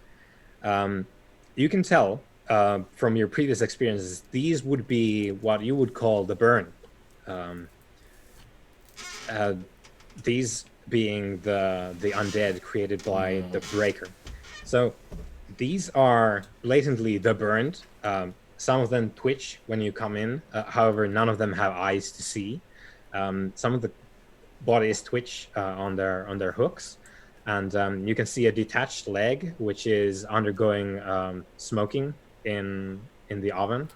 So if I'm correct, what you're saying is effectively they're smoking like the undead. Yes. To like use as food. Yes.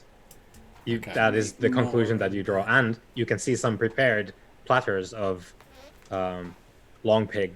You know this whole like don't take any action, like report back that you told me, Baron. How wedded are you to that idea? There's a little bit of leeway. Because I've got to be honest, I know I sound like a broken record, but I'm like, there's a giant fire here. My first thought is to like throw a load of gunpowder in and like wipe this place from the face of existence. You do know that we're all upstairs now. Yeah. Okay. That's why I said that was my first thought. Because obviously although I'm quite cold, I'm still sort of like obviously horrified by the fact they're like cutting up the undead that we've been trying to kill. And they're like serving them to people as food. Those sausages did smell really nice. So what I'm going to do is I'm going to shut the door, stop and make my way back upstairs with all quickness to report back to the Baron. Okay. So Baron... Probably with a pistol in hand. Yeah. So Baron, do you want to resist me starting that clock that I've been going on about? Because you rolled a 5.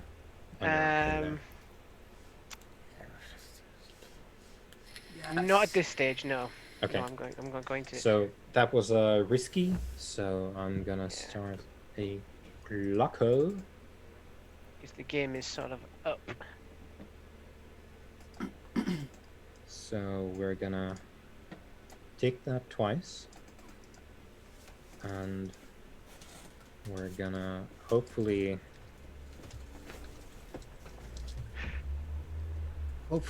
you'll be able to see it now. I can see the clock. Yeah. Okay, good. So okay, so yeah, you've been told that there is a cave by the shore, and you're given directions by Mr. Reese, where the revelation of the true fire first came to my compatriots. You're Right. free to go, and I believe, because you are clearly possessed of wisdom, I believe you will see the light as well. I look forward to welcoming you as a brother. He says to you, Baron. And he smiles a little bit. He's obviously, his conviction is total. Like he has no fear. I'm getting that. Yeah, he is. He is all in. Yeah. We will check out this cave. I hope that you do. But, as I said before, the people are getting sick. The nobles are talking. We have to shut you down until we've resolved this. I came here respectfully to ask you to come in peace. A man like myself understands we can all make mistakes, and you're a businessman. I want to give you a chance to preserve your business and your honor, and save the lives of your cult members, as you call them. Of course, all of this is true. How may I save the lives of my friends downstairs? He says, again, motioning with the claw. Surrender yourself, give no resistance, and you and your men will be taken care of. We will get you the help that you need. Fine.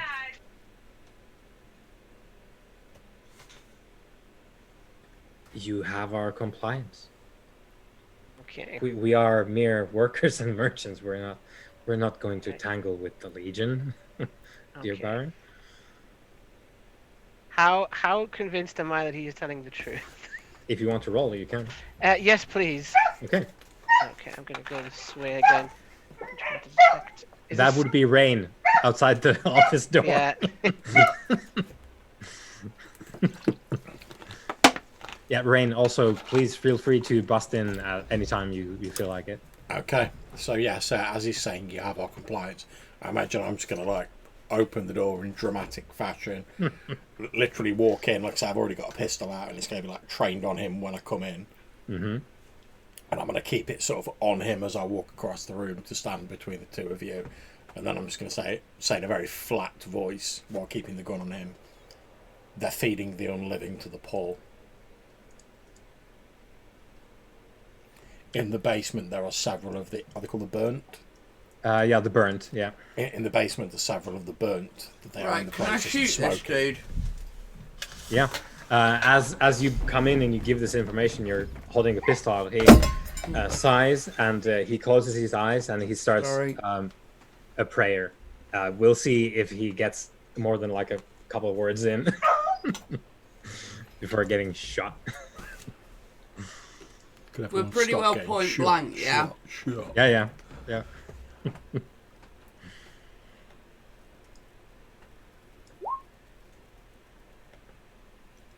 Are we desperate yet? No, risky. He's putting up no resistance. Ooh. Okay, so I'm gonna say, yeah, he is but a marchand. So the result of that is, yeah, you can shoot him in the head if you want. He will be dead, and the effect of that, the bad thing is going to be, I'm gonna put in all of the rest of the ticks on the clock. Kind of seems like the thing to do, because whatever Gribbly's watching his back's there. Yeah. Obviously, you can still resist it. You But can resist if you want. Let's do the resist roll at least. Don't forget, it'll get you more stress though. Yeah, but bear in mind, yeah, you could get yourself killed. You've only got 1 trauma, 3 more stress, and you're gone. Oh yeah, that's a gamble, by the way. Then Yeah. it's Can do it. 1 more stress. Ooh. Oh yeah, because 3 dice. Yeah, Theodore is a tough nut to crack. Okay, so yeah, you shoot him. He probably gets in like Feeding the undead to the poor. like may the true fire, and then and his body spins around in his chair and slumps off to the side, his brain leaking out to his ledger, and you can hear some voices downstairs. With your permission, Baron, I'm going to go back downstairs and end the creatures they have hooked up. Please do, Rin. So With your cape. Yeah, well, it says I wear a ragged cloak, so just like a swish of the ragged cloak and I'm out. Pistols in hand. It's probably going to go bad for anyone who tries to stop me on the way back down to the basement. Yeah, no, people heard the gunshot and they see you coming out with more guns. They flee. That's right, sucker. They flee. You head downstairs. Actually, there's as they're fleeing, are they workers who work here? Yeah, workers. The sort of fancy people from the inside ovens. Okay, so I'm just going to, as they're sort of fleeing, I'm just going to say in a very loud voice, I'm just going to say, this place is feeding the corrupt and unliving to the poor, and we will expose this foul, heinous crime. Spread the word. Yep. And then I'm going to continue down to the basement. Yep. You can see there's probably maybe not even 18-year-old young lad who is in the process of like stacking some boxes, and you come in with guns and he just freezes in place, just like terrified. He's looking at you thinking he's going to die any moment. I'm just going to give him a chance to get out. He puts down the box and he like steps around you and up the stairs he goes. Yeah. Okay, so what my basic plan is, because all the burn to hooked up and they're hooked up. So I'm presuming I wouldn't need a roll to finish them off. Not at all. What my plan is one of the sort of the arms or whatever that they're in the process of smoking, and possibly one of sever one of the heads of these creatures. Then on the way down, I'm going to grab a sack or something from the provisions. There's sackcloth. I'm basically going to be very careful not to touch them. I'm going to scoop up the partially smoked arm and some of the long pig rations they've got and the severed head in a sack, because pretty much at the minute I'm thinking actions speak louder than words. If we go out to the vast majority of people who don't know about this and we're this is what's going on in that place, and just dump it out. Yeah. All right. Yeah, you have your bag of delicacies from the smokehouse. Yeah, and so I'll finish off all of the other creatures, and if the fire's still going, I'll burn them. Yeah. To ash. Yeah, you don't think it's gonna get them all, but fuck it, it's the best you can do. Yeah. So, but yeah, you end them. It's very, very not at all complicated. And do we meet on the sort of smokehouse floor? Or all the people that are running away, yeah, I want to clock one who's definitely infected. Okay. And I want to follow them to wherever they run. Okay. I'm assuming it's going to be the cave on the beach, but I want to be able to report back to my commander shortly where all those people have gone, so that we can go and clean them out. Please give me a roll for tracking this person. Can it be research? It could be. It's not the most applicable one, but you get to decide. So research or maneuver? Maneuver is a great one. Maneuver would be the one you'd want, really, in this case. I assume we're desperate now? Yeah, I think this particular one would be desperate. Not because of the danger, but because of, it's Where is my roll 20? It's a 4. Partial success. Okay, so you do it. I would be putting in 2 more ticks on the clock. Well, As a you can't consequence really for afford that? to resist it. Yeah, fair. Okay, so 2 more ticks, and 3 yeah, dice. you find him. Yeah. So let's say it's one of the like charcuterie chefs from inside, and he does indeed pelt towards the docks, and then continues on when the docks end and the beach begins, and then you can see in the distance there's a mound by the water, which you kind of have an idea. Yeah, that's where the cave is, where the revelation was given. Obviously, that'll take me a few minutes, so I'm just going to take my headphones off and clean up the mess where I've just dropped an ashtray. All right. Find out what you two are up to in a minute. I am thinking of future scenarios. I'm going to, well, first of all, I'm going to say to the decaying body back there, you know, It's just been revoked. yeah, rest in peace. I did want to help you, but couldn't even see that you were so many of people. It's a arrival at the Civic. And I will try and find any like documentation. Like, my concern is that he has spread this further than the city, like other merchants. You know, he may be feeding information to one of the Blighters scouts outside of the city or something like that. So anything I can find, I'll just like grab it, put it in a bag. Give me a roll. See what you can find. Okay.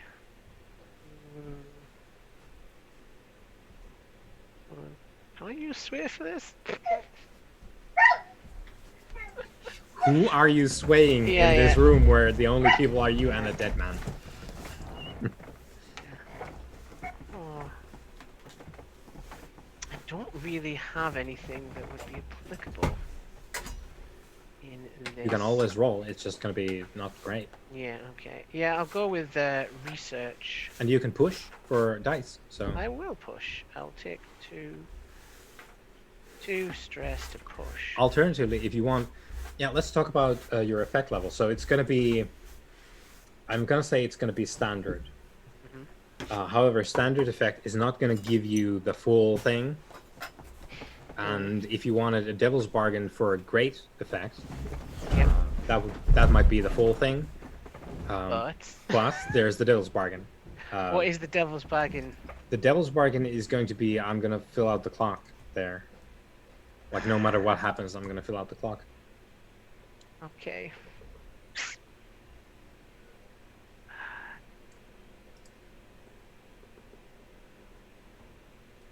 Oh god, I really want this information.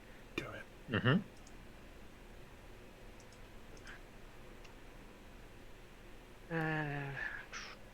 Do it. Yeah, I'm gonna take it. I'm gonna take Devil's Bargain. And I'm gonna push. Alright. So you'll have your 1 die. 1 die, yeah. And here we go. So do I just roll 1 die on its own? Because otherwise I'd be rolling If with you no can put in like bonus things on your roll, I can. just put 1 in there. Okay. Hopefully it'll figure it Work out. it out. Yeah. And of course we know that the effect would be, instead of standard, it would be great. So yeah, you do it.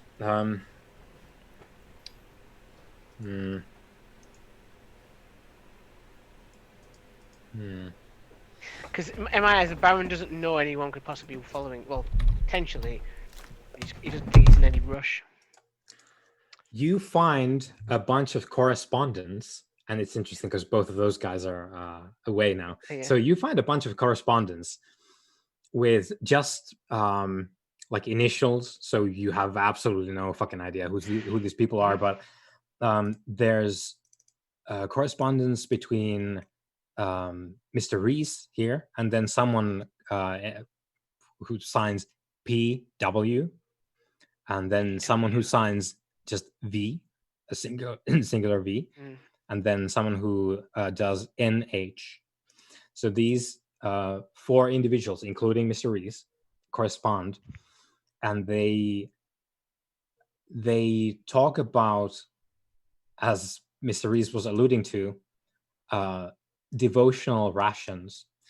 So you have a good idea of what that was now, and Mr. Reese wasn't lying about anything he was saying. So they are trying to invoke or invite a choosing. So they have this deity of fire, and they are trying to entice said deity to create a chosen.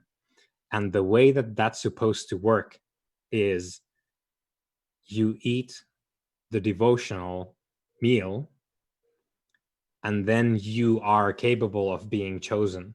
You are transformed. Yeah. So basically, they're trying to propagate the potential chosen ones so that the deity would choose, and then they would have a chosen one. And that is the operation here, which Mr. Rees was apparently tasked with, because he had the avenue for this, and he mentions that he has talked with his workers, I guess, and he has brought a lot of them into the fold, and they don't. None of the correspondence is like ha ha ha, like scheming bullshit. It's all dressed in religious language, and there is a disturbing honesty to it, which, knowing what you know, isn't surprising. Is not cool. Yeah. But yeah, he's apparently talked a bunch of people into this here at the smokehouse, and these 3 other people, whoever they are complicit in this. Now, he was alluding to his compatriots, who would be the ones enlightened in these affairs. So that's probably who you'll find at the cave then. These 3 other people leading this cult, as it's being alleged to be. So and let's see. With that, I would like to do a thing, but I don't know if I could do a thing. What thing is that? I'd like I don't know if how we look in the campaign phase, but I'd like to either start a project or gain intel to gain the help to hopefully source out the identities of these people. Yeah. And I want to do this by using the Baron's channels, little special thing. Yeah, you can do it right now. Yeah. So the idea is I'm going to possibly post session, because it'll be after the investigate. I'll have to speak to somebody, or I can do it in flashback to try and get the initial thing where I know a local noble that owes me a favor, or possibly someone in the militia that is friendly to the Legion, and I want to help them dig out these people. Who could they be? Could they be another merchant, possibly a religious figure? Like who are these people? Try and root them out. It's definitely possible. How does channels work? So channels, you may spend channels to use to acquire an asset for your squad in a flashback. Roll sway to determine the quality. So we can say that the asset is information here. So yeah, you can tick off your thing, and you can do it right now if you want. Okay, I will do that. I roll a sway and I see what happens. Will this count as risky? Does really? Yeah, let's go with risky. Technically, the person could be really dangerous. Like and like you never know who's going to be listening in. Is the thing. So yeah, let's go with risky. Okay, standard effect. Oh yeah! Shit, Yeah. baby! Yeah, you do it. So finally, I get a 6. These people are. I'll put all these names in chat as well. Let me just get that out of the way. Because the commander would find this information very useful. Yeah.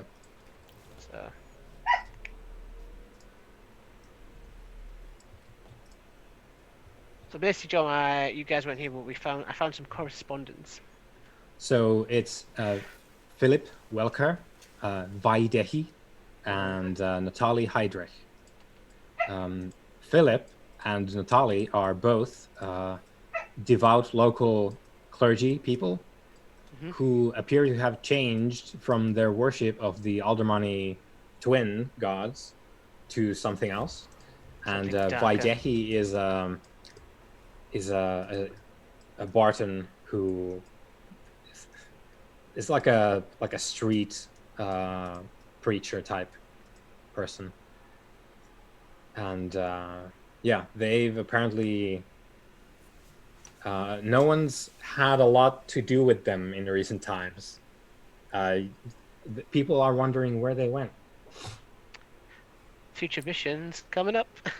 So I imagine round about this time I'm sort of like Rain's like coming back up into the room, and obviously you see I'm carrying like this sort of like Hessian sack. And I'm just going to walk in and say, Baron, I've dispatched the creatures in the basement. However, I believe we should let the people know what they have been consuming. I have proof here. And I sort of hold up the sack.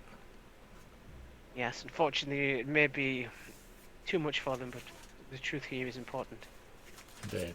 I suggest we head to whatever the equivalent of the town square is, and announce it to all the people, and show them this evidence.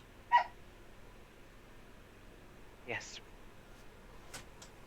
We'll also need to let the militia know.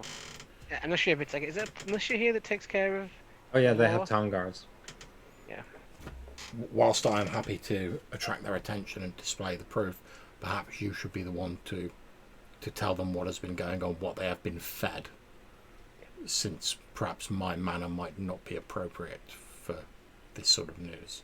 I appreciate your crisp and clear attitude. But if you wish me to tell them, I am happy to do so. I can take care of this. This is after all on my head. Okay, so what I'm going to be suggesting, as sort of like myself and the Baron are sort of like walking out, I'm pretty much suggesting like firing a pistol into the air when everyone looks around and goes, "Oh, what's going on?" Like basically have like the Baron be like, "Oh, you people, you have all been deceived. You have been fed the foulness of the Cinder King.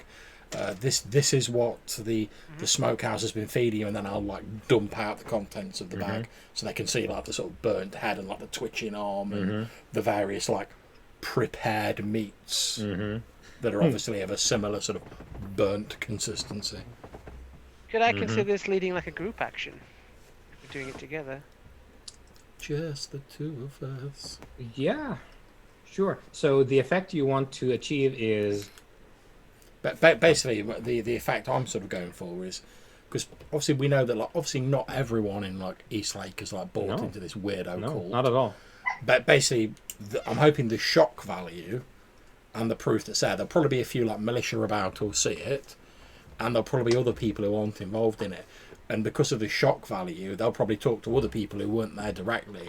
It's basically just a very quick way of like spreading this news throughout Eastlake. Yeah.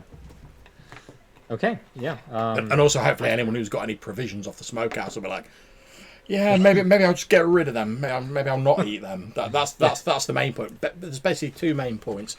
Let us get as many people to know about this news as possible, and two, get anyone who's still got uneaten provisions from the smokehouse to not eat them. Yeah. Okay. Yeah.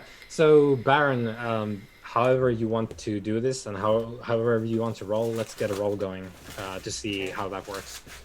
I'll give it a sway, see if I can change their Okay, attitudes. I'm going to see if I can support that with maneuver because I'm trying to like display with like evidence and whatever. So do I make a roll to? You can take a point of stress to give an extra die to. Okay, I will do so. Have an extra dice, Baron. The reason I suggest this is that I can actually get to use my ability, which is lead a group action. Whenever you lead a group action, improve the scale up or down one level. So. Okay, so in that case, Rain, retract your stress. You don't need to take that. If you're doing a group action, everyone's rolling the same thing. Yeah. And then the Baron takes the brunt of it when things go wrong. So everyone involved, please roll sway, is it? Sway, yeah. Oh, if you do sway, I've got no skill in sway, mate. Well, we can't. Well, just have to. You have to can go cover for it. The thing is, you just suffer stress if someone else botches things. So just don't want me to roll sway, Baron? Yep, go for it. Oh fuck! I fucked it. I fucked it. You fucked it, and Rain fucked it. How about the rookie? Can you helping us out? Because you can save the day right Am I now. there? Yeah. Can be. If My you want computer to. isn't. Can you pull up my character sheet Yeah, for me? I've got it somewhere here. Sorry, my battery ran out. So it's a sway roll. Oops. It's a 4. The rookie saves the day. Save the day. Good job, Rocky. So, yeah, we're going with 4. And Baron, you take 2 stress for those failures. And we're going with that 4. That'll teach me. Okay. So, so what are we gonna? So yeah, you achieve your aims. Your shock and awe tactics work, and yeah, people are horrified at the like public display of like mangled corpse remains, and yeah, they're sent. So they should be. Yeah, because they're decent people, these guys. So once they get a hold of themselves, you can see some like people retching at the edge of the town square. It's like, and you can see people running to and fro. It's like, oh, I need to go tell my friends about this, and we need to get rid of that stuff we bought last week, and all that kind of thing. So you do achieve your aims there. People are alerted to the potentially nauseous supplies at the smokehouse, and what's the consequence here?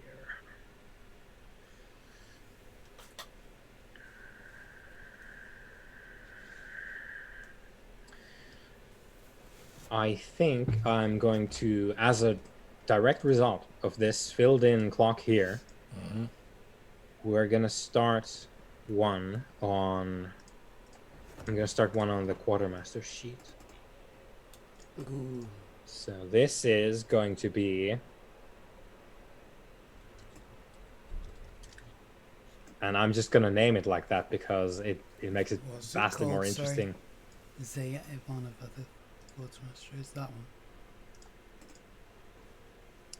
So I've put down a clock called Infiltration on the quartermaster sheet, and I filled it 2 out of 4.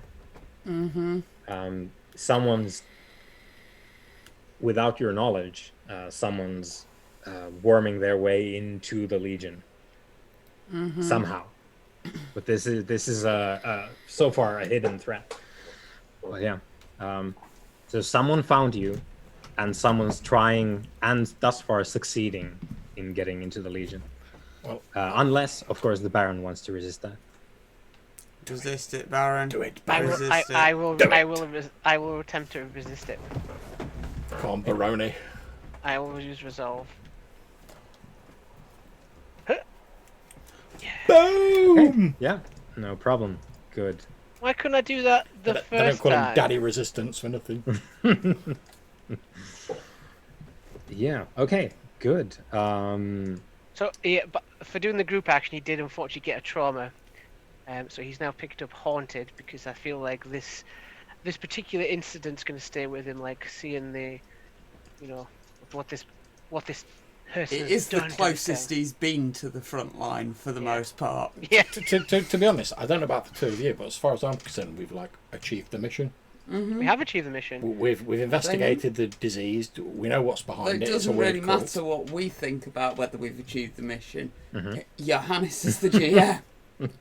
Yeah. So, I think it does mention in the book that if there is need, we talk about it, and I think if you want to achieve the mission with this, I think that's entirely fine.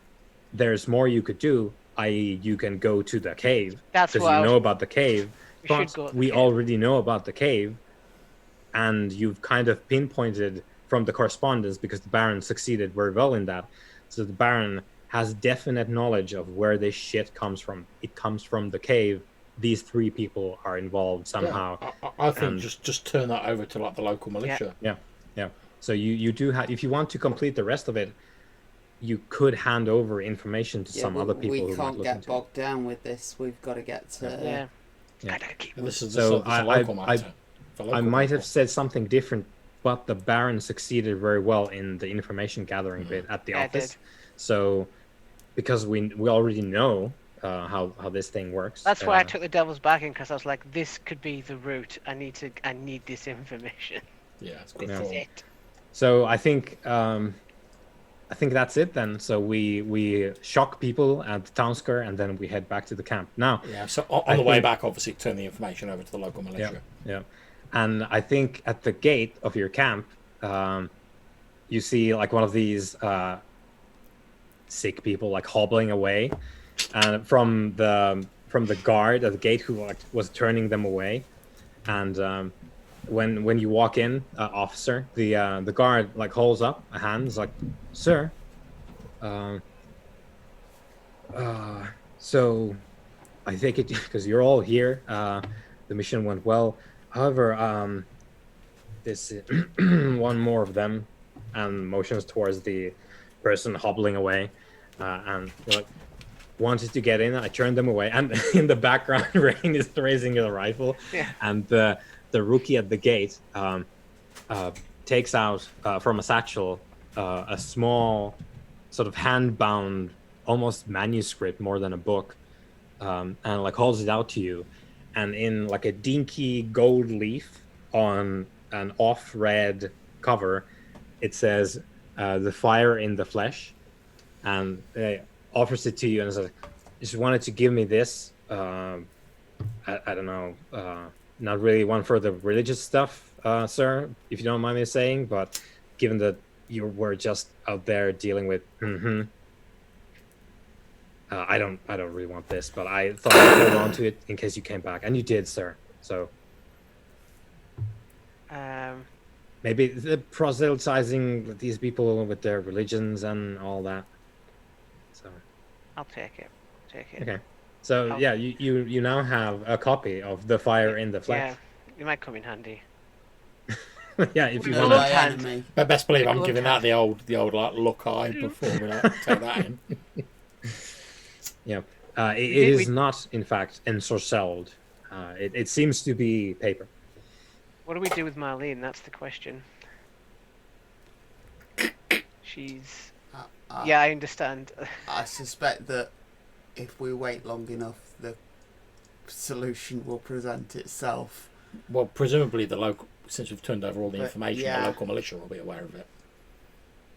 Yeah.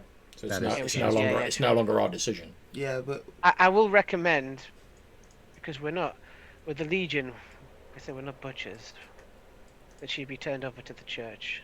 Possibly they can help her.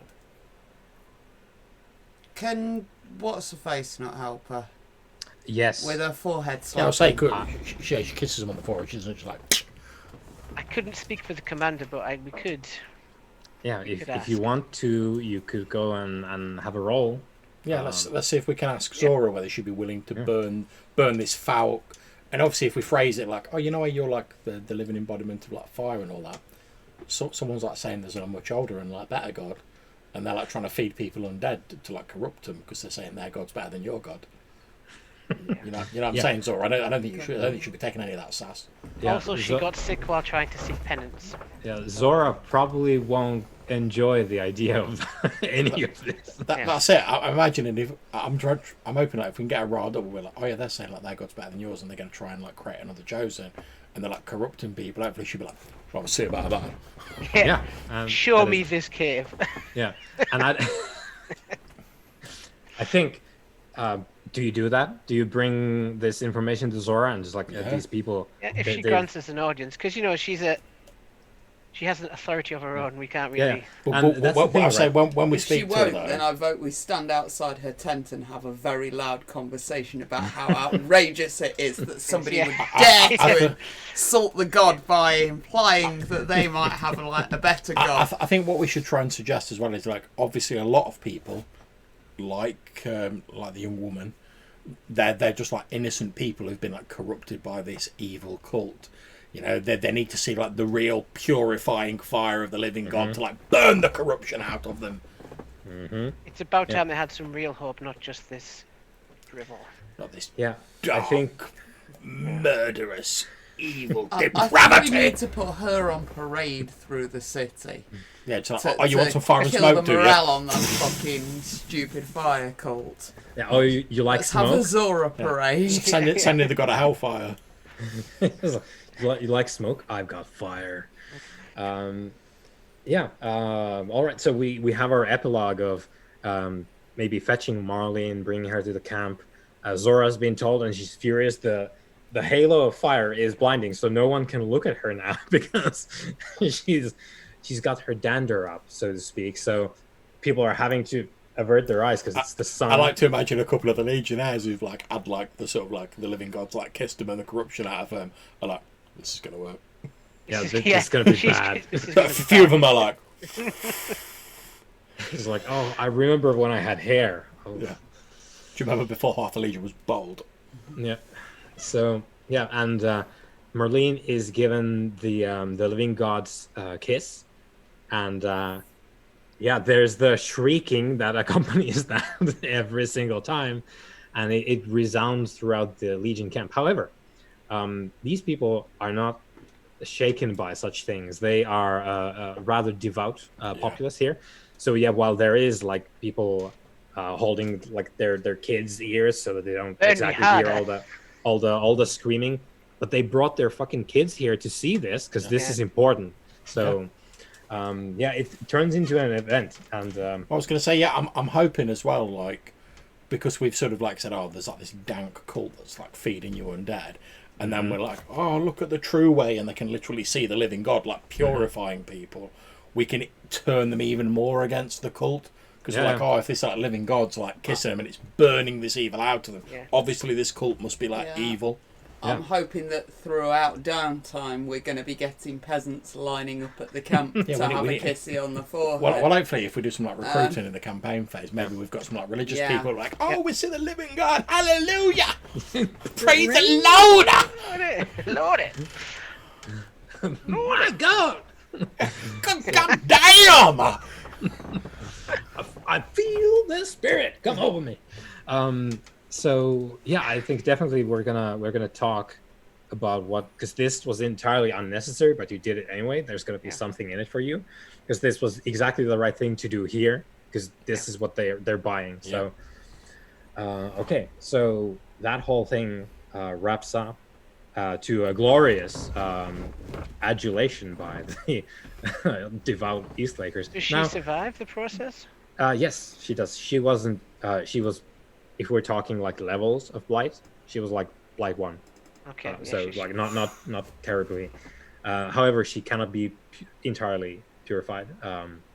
Like blight is like one step above corruption. Yeah. So whatever she can be purified of, she has been. But there's like her after effects. Her vessel is ruined in a permanent way. Yeah. In some way. But yeah, Baron, please get to rolling for the second mission. Now, can I put all of the boats into this mission? Because I've not got any other use for them after that. So can I spend them to give the Baron, not the Baron, whoever it is, the commander, Marshal, Barbosa, the Marshal, an extra dice or something? I mean, I buy that for $1. Yeah. I think because you do have an actual like small fleet of ships, boats, I guess. Well, we built enough to bring the entire Legion across, so it's got to be enough to give them some sort of help on what they're doing. Yep. So, it is a supply mission. Oh yeah, so I need to send a thing, don't I? Yeah. So. Okay. And we did kind of send them some intel in game. I don't know if that helps either. You did. It's not. The boats are more important. It's nice to know that there's someone with the blight in there. Boats off the. Okay. Well, all of them. Well, yeah, we're not using them again. We're not going to get anything else for them. Okay. Boom. So we have. Who are you sending first of all? I'm gonna have to send for a supply mission. And Heavy officer or scout. yeah, well, officer's already on the mission. It's gonna have to be good old. Kingfisher Knight, dead on the water. Dead on the water. It's gonna have to be Vermilion. It's gonna be the scout. I did go Skulking Shadow even. Yeah. Sorry. Okay. So we have one die because of the Legion loyalty. Now, does the quartermaster want to spend food on this? It'll be the last of our food, but we get more supplies if we do it, don't we? Yeah. Yeah. So yes. Okay. So we have one die from the boat, one die from loyalty, one die from food. So 3 dice. Is the current pressure higher than 2? I believe we had no pressure. No, we don't have any pressure. Yeah. So we have 3 dice. Please roll triple ones because I want to see that. I'm gonna laugh my nuts off if you roll triple ones, man. I have to say what Number squad of I'm the sending, beast. don't I? I'm Sorry? gonna Yeah, send what the squad, yeah. ghost owls on the boat. No, I can't. I can't send the They're ghost owls. sick. They're sick. Yeah. Oh my god. Silver stacks. Yeah. Okay. Oh god. No. Well, we did recruit them in a fishing town, Yeah. didn't we? So hopefully that'll help. Well, look at it this way: if you fail, there's no bad effect. Yeah. There's going to be deaths though. Apart from the But that's a deaths. critical. So that Yeah, is great boy. Booyah! because there's a lot of good shit here if you get a critical, and you did. So Woohoo! not only have we succeeded in both, finally, because we've been shitting on those secondary missions Thank you, for a long time Quartermaster, now. for your assistance. So we got both missions done, and you got a critical success on your secondary mission, which means that you succeed in the mission and you promote 1 squad member. Yeah. I think you should promote Theodore Logan, who was on the mission. No, it's going to be the It has to be the secondary. secondary. Oh, it's got to be one of the Secondary. secondary. Yeah, my bad. Otherwise, yeah, I've it not would, looked it would at be. Theodore's XP yet. I don't think he rolled a 6 the entire time we were playing. Yeah, so you can up someone in the Silver Stags, is it? And Yeah. Oh gosh. Yes. Yes, I can. no bad side effects at all. Like no one takes damage, no deaths. This is how it's supposed to be done. So my scout is not injured at all, No, not at all. This Just is pure great. XP. and he gets 2 XP. Yeah. Oh. Damn. And you get and you all get the supply. Yeah. There's no morale loss this session. We've Woohoo! In fact, What I is think this? we've gained Yeah, some. +2 morale, We're gonna get 2 morale in a second. This is great. and we get. We are so screwed next week. Yeah. So we've got +1 intel, +2 morale. Yeah. What was the other missions? Okay. Business. +2 supply, +1 food. Okay. So Plus 2 yeah, if you go supply. get your 2 XP. Food.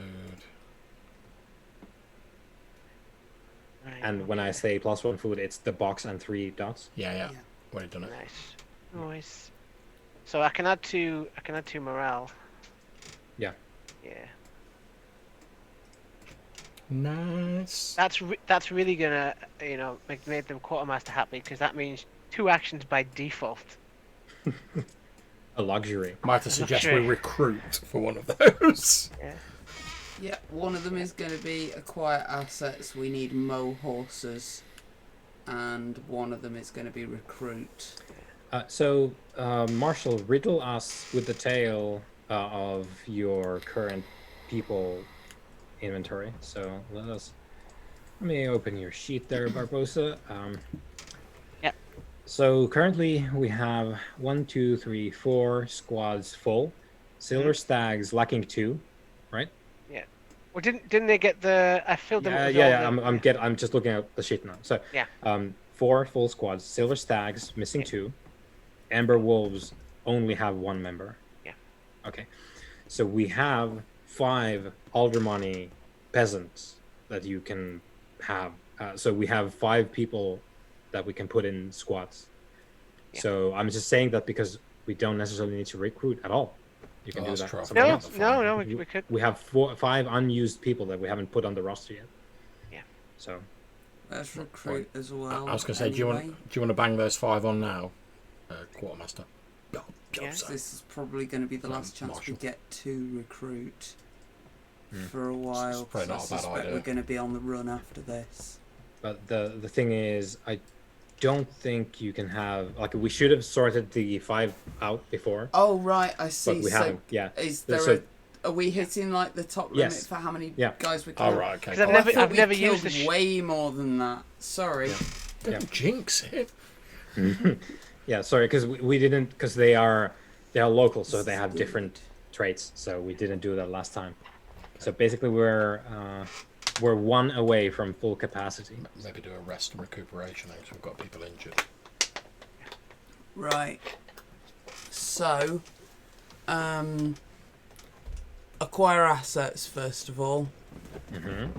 and I believe I can spend a point for an extra dice. Is that right? If you're doing acquisition, what am I looking at?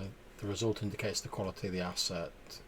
Yeah, and if you spend supply, you can have the boosted effect. Now, we've traditionally sent the officer because he gets the boosted by default because he's a noble ass Yeah. noble. Mhm. So we can send the officer to Yeah, acquire the I asset. can do that. Yeah, after yeah. the mission, He's so- fairly well connected right now. Okay, Yep. so what am I rolling? You're rolling the asset rating, which is 3. So 3 fortune roll or whatever So you it go to is. roll fortune And 3. and 3 dice and submit.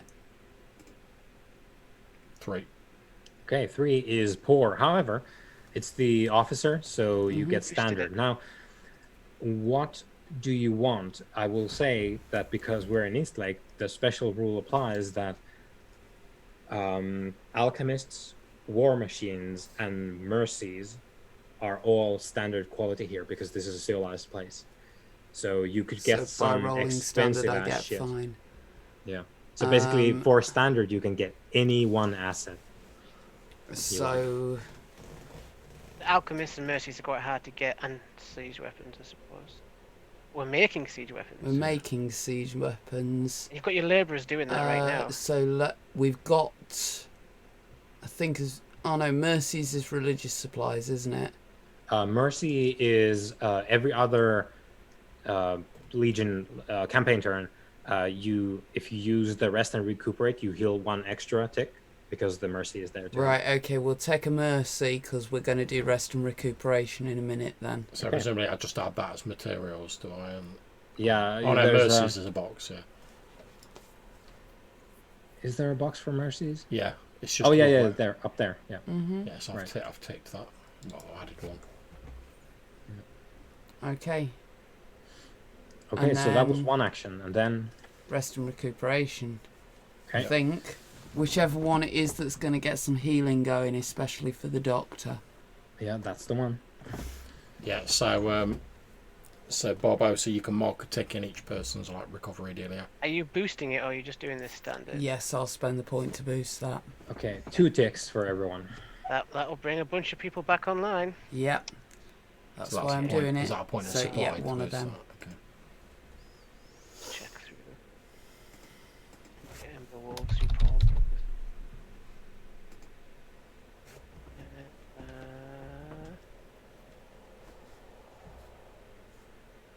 And since we've got the mercy, does that take effect now, or is it?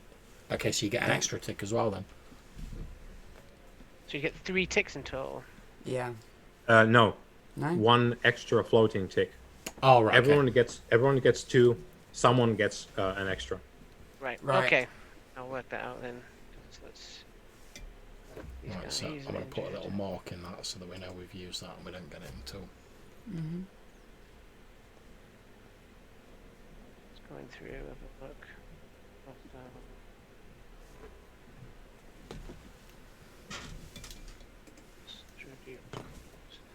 So the mercy is a devotee of the Barton healing goddess, and the way it works is someone has a broken foot, the mercy goes there, prays, and their own leg breaks, and the other person's leg mends.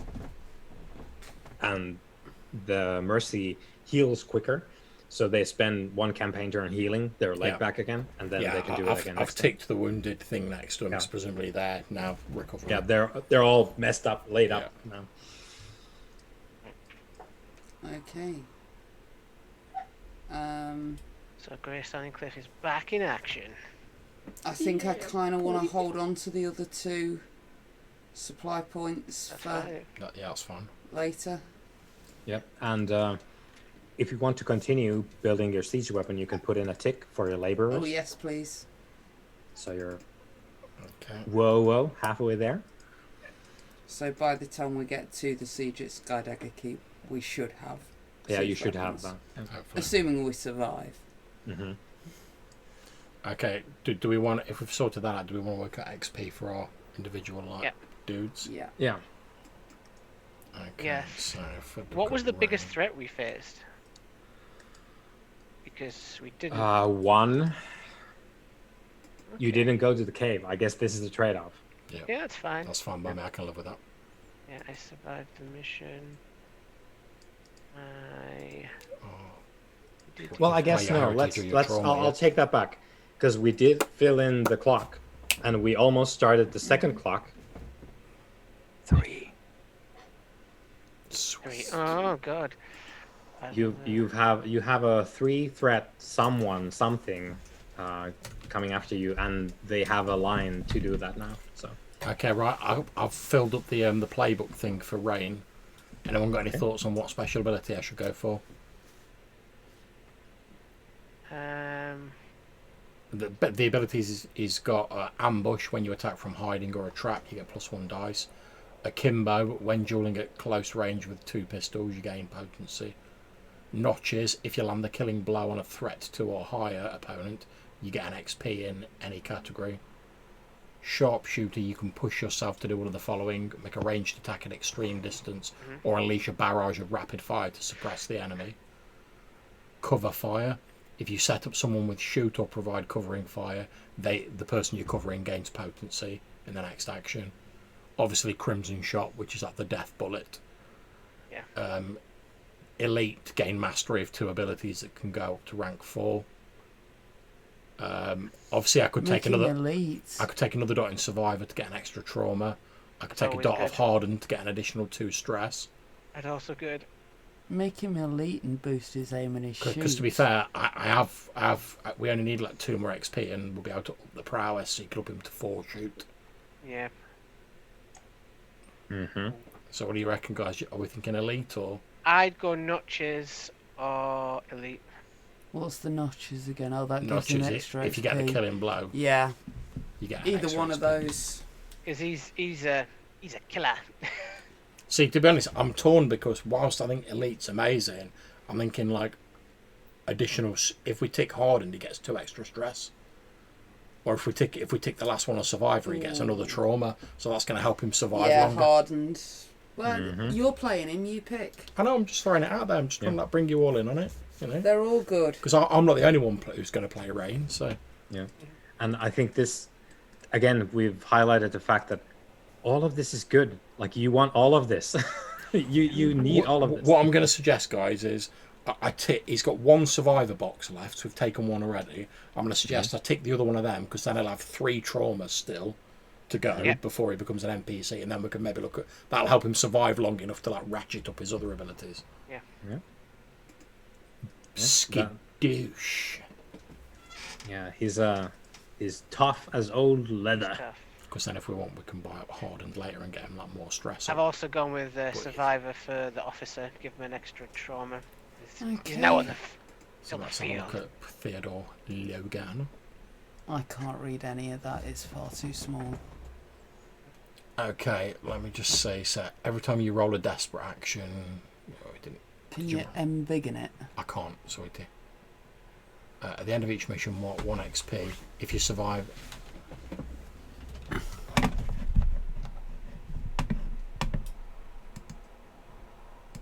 I didn't know that worked. You could do that.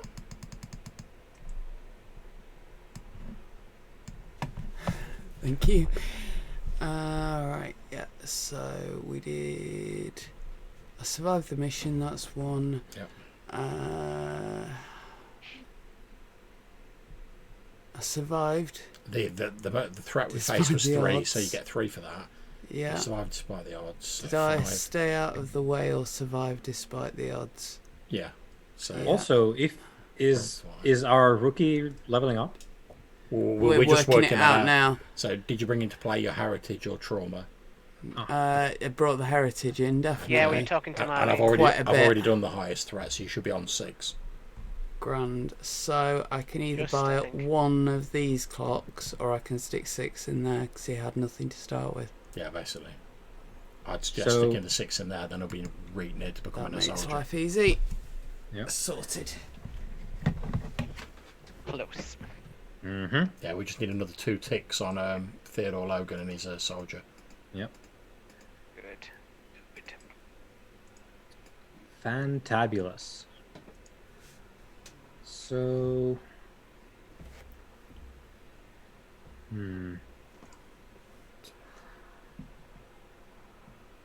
Okay, I guess. And did you, Marshall, did you put in the XP for whoever went on the boat mission? Yeah, I've done an Indigo. Okay. And did I'm you gonna- promote one of them? I'm going to do that next. I was doing Okay, Baron because I've given him an extra trauma because he gained one just at the end there. I just want to give him a bit more of a lifespan. Mm-hmm. He has come in handy a lot in the background, and this is the first time he's gone out. Yeah. Funny in an urban mission. Well, you know, like he's Yeah, he's a city boy. a city boy. All right, so Some of his abilities though are sweet. Yeah. You can actually So- get engagement roll bonuses, which I nearly took. Commander, Ah. please add in 1 pressure and 1 time. Oh wait, Oh wait, the pressure is mitigated. Yep. 1 time, okay. 1 time, and Oh, and we've still got 1 more pressure that we can mitigate as well. So if we want to stay here for another turn, we could do so, and the pressure wouldn't go up probably. yeah. And if that is the case, you can probably quite safely try and advance, because the pressure affects when you're trying to move away from Eastlake. I was going to say that was the next question I wanted to throw open to Barbosa and Ivanova, is do we want to move on?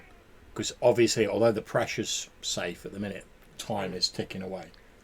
time is ticking away. Yeah. If you want to move, let's move.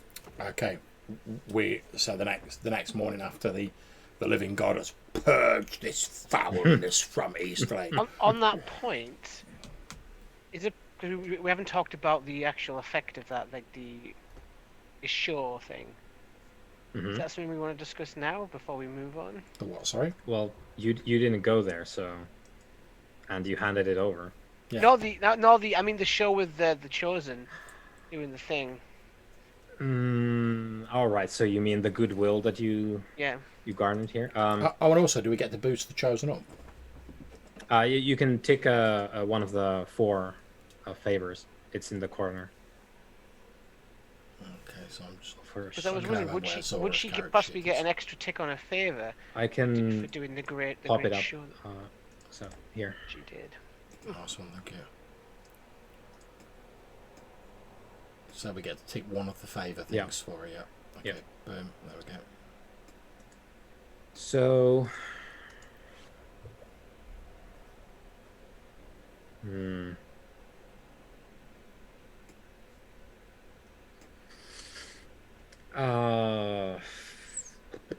I'm going to say that the populace here are going to bring you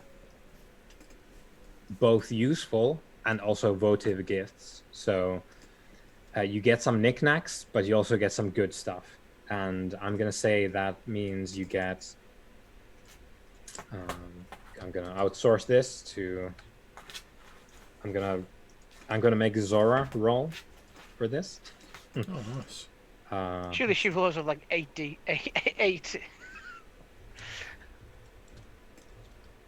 She surely should have like discipline up through the roof. Or Marshall.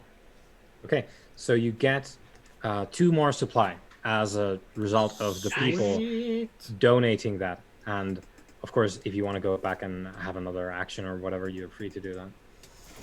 Yeah, we'll have one more acquire assets, Okay. which was 3. So roll 14, Yeah. 3. 3. And if you send Jon Rookie, who is also a noble, you can boost the effect. Yeah. So if you send Theodore, then You can, yeah. Sweet. So you'll there have you a go. better What did I result. get? So yeah, 3 dice. And Theodore is going out to buy some stuff. Because Theodore was there. 4. Okay. So what is that then? So Standard normally. Standard. Okay. Well, again, you bump it up by 1, so it is fine, is it? Yeah. Okay. So fine. You can have any of the high tier assets as usual. So you can have an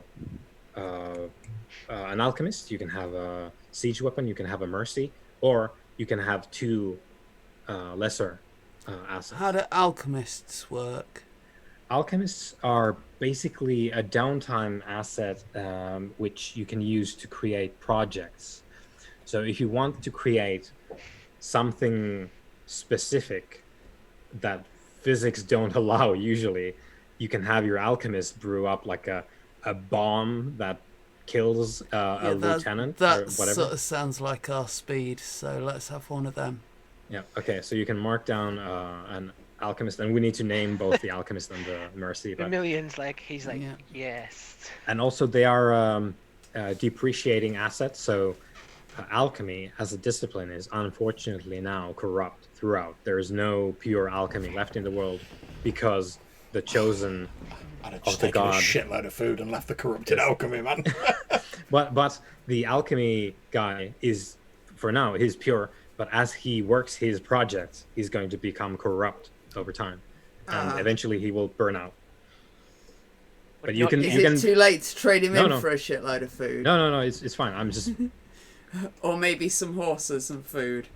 yeah, that's fine. to me. Yeah? Yeah. So do you Yeah, want that's to fine. take one of horses and one of food? So we get 2 lesser, don't we?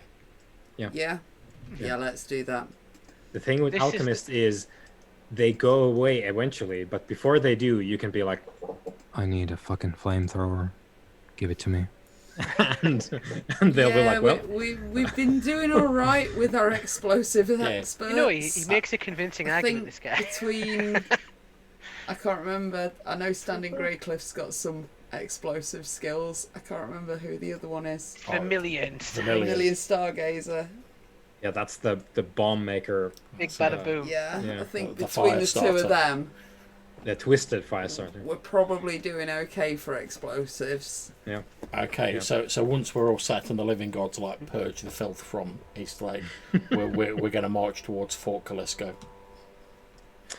Okay, and this is very interesting, and I'm kind of, even though I was looking forward to spending more time in Eastlake, just because it's a good place for you guys to get some supply and whatnot.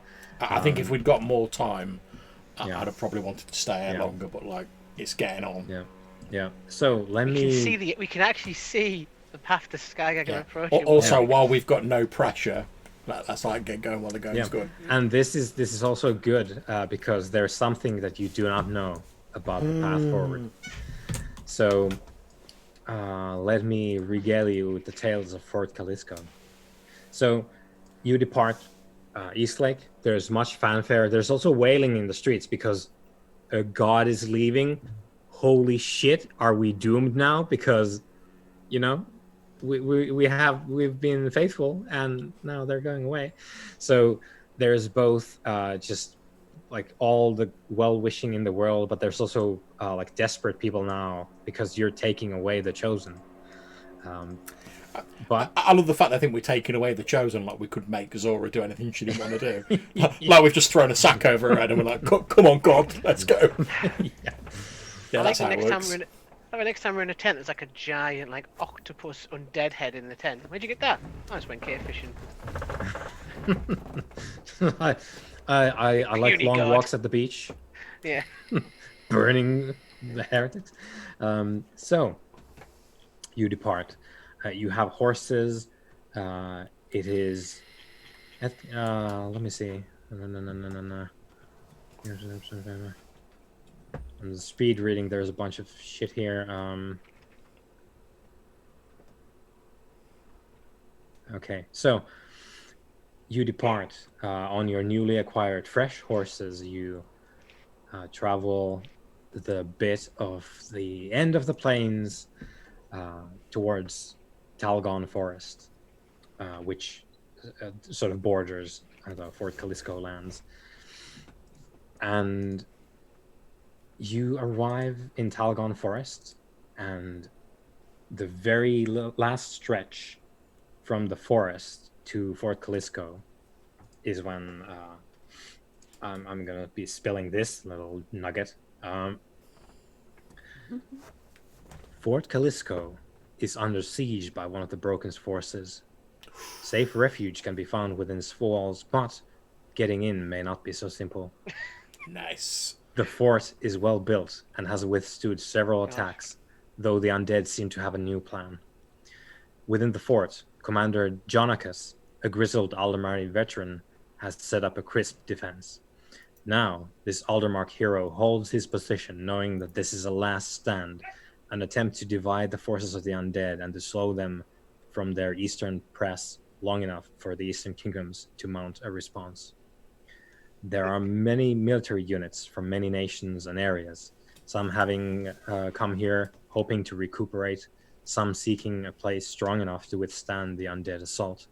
John kept the peace between everyone, but many unit leaders have strong opinions on how the defense and resource allocation can be handled. The fort is surprisingly well equipped. Most assets can be found here. There's no shortage of missions that you can see from your vantage point in the forest. A fair number of civilians are here as well, trapped in the fort with no escape in sight. I'm delighted to tell you, Legionnaires, you cannot advance until you break the siege. Next week, our mission is going to be lifting the siege. Love it. Quality. Or So if anyone had Eastlake. scads of horses and like more black dropping, you can shake a stick at. Oh wait. Wait, don't we have siege weapons? No, not yet. We haven't built. No. Half built. Yeah. So, Oh, man. you can see the Blighter's army is laying siege to the Fort Callisto. They're having a hell of a time there, and you need to plan your own way in through the siege into the fort. Let's look at it this way, guys. They're not paying attention to us. We've got explosives experts. Pretty much everyone's like toting black powder. We've got Mo guns, Mo horses. A living god. Yeah, you have coming from Eastlake and having great success with these last two missions. You are very confident. The morale is up. We have munitions. We have we're all as the ready things. as we're going to be. Yeah, and that is good because you can see the Blighter's army, and the Blighter. You will know this. She was the chosen of the Orite sort of crafter deity who invented alchemy. She has built siege weapons. There is more than just like rank bodies here. It's the undead bringing siege towers, trebuchets, all the tools of modern warfare are here in display, and that is quite the sight that you haven't seen in since the defeat back on the other side of the river. We have Rohan coming to Gondor here. That's it. We're all riding on our horses with Yeah. like our rifles and stuff. Yeah. Fort Callisto stands alone. That's it. Not anymore. Zora and the Kingfisher Knight at the front. Yeah, just like high-fiving it, and then We're just gonna fire Zora at them. yeah. That's all So we need. next week we have a special mission which will give Zora XP because it has the glory favor. To get to Fort Callisto, you have to break the siege, and that's what we're gonna set up for next time. Love it. That's just the mission. That's just. Yeah, that's the mission for next time. There is no secondary mission or third No, mission. it's just this. We're in the forest. We need to get the okay. fuck in. So What? Breaking a siege isn't enough for you, Matthew? You want an extra mission in there as well? No, but I thought it would stick to the format that you would also have to do a secondary yeah, mission. yeah, no, this is that special. would be the. Yeah, because you didn't know about this. This was a oh, they're here already. Quick question: when we do the siege, will I get to use my intel like a normal mission? Yeah, Yeah. yeah, for sure. Sweet, because I've actually got some now. Yeah, have. yeah. It is a mission like well, it is a mission unlike any other, but still a mission. So We are in the best shape we've ever been in, which is good. So we're about to get Now is the battered. time. yeah. Now Excellent. for Red Dawn, I guess. Well, So yeah, thank you for playing. no, thank you very much for running it. Very much enjoyed it. I'll stop Quality. the recording here.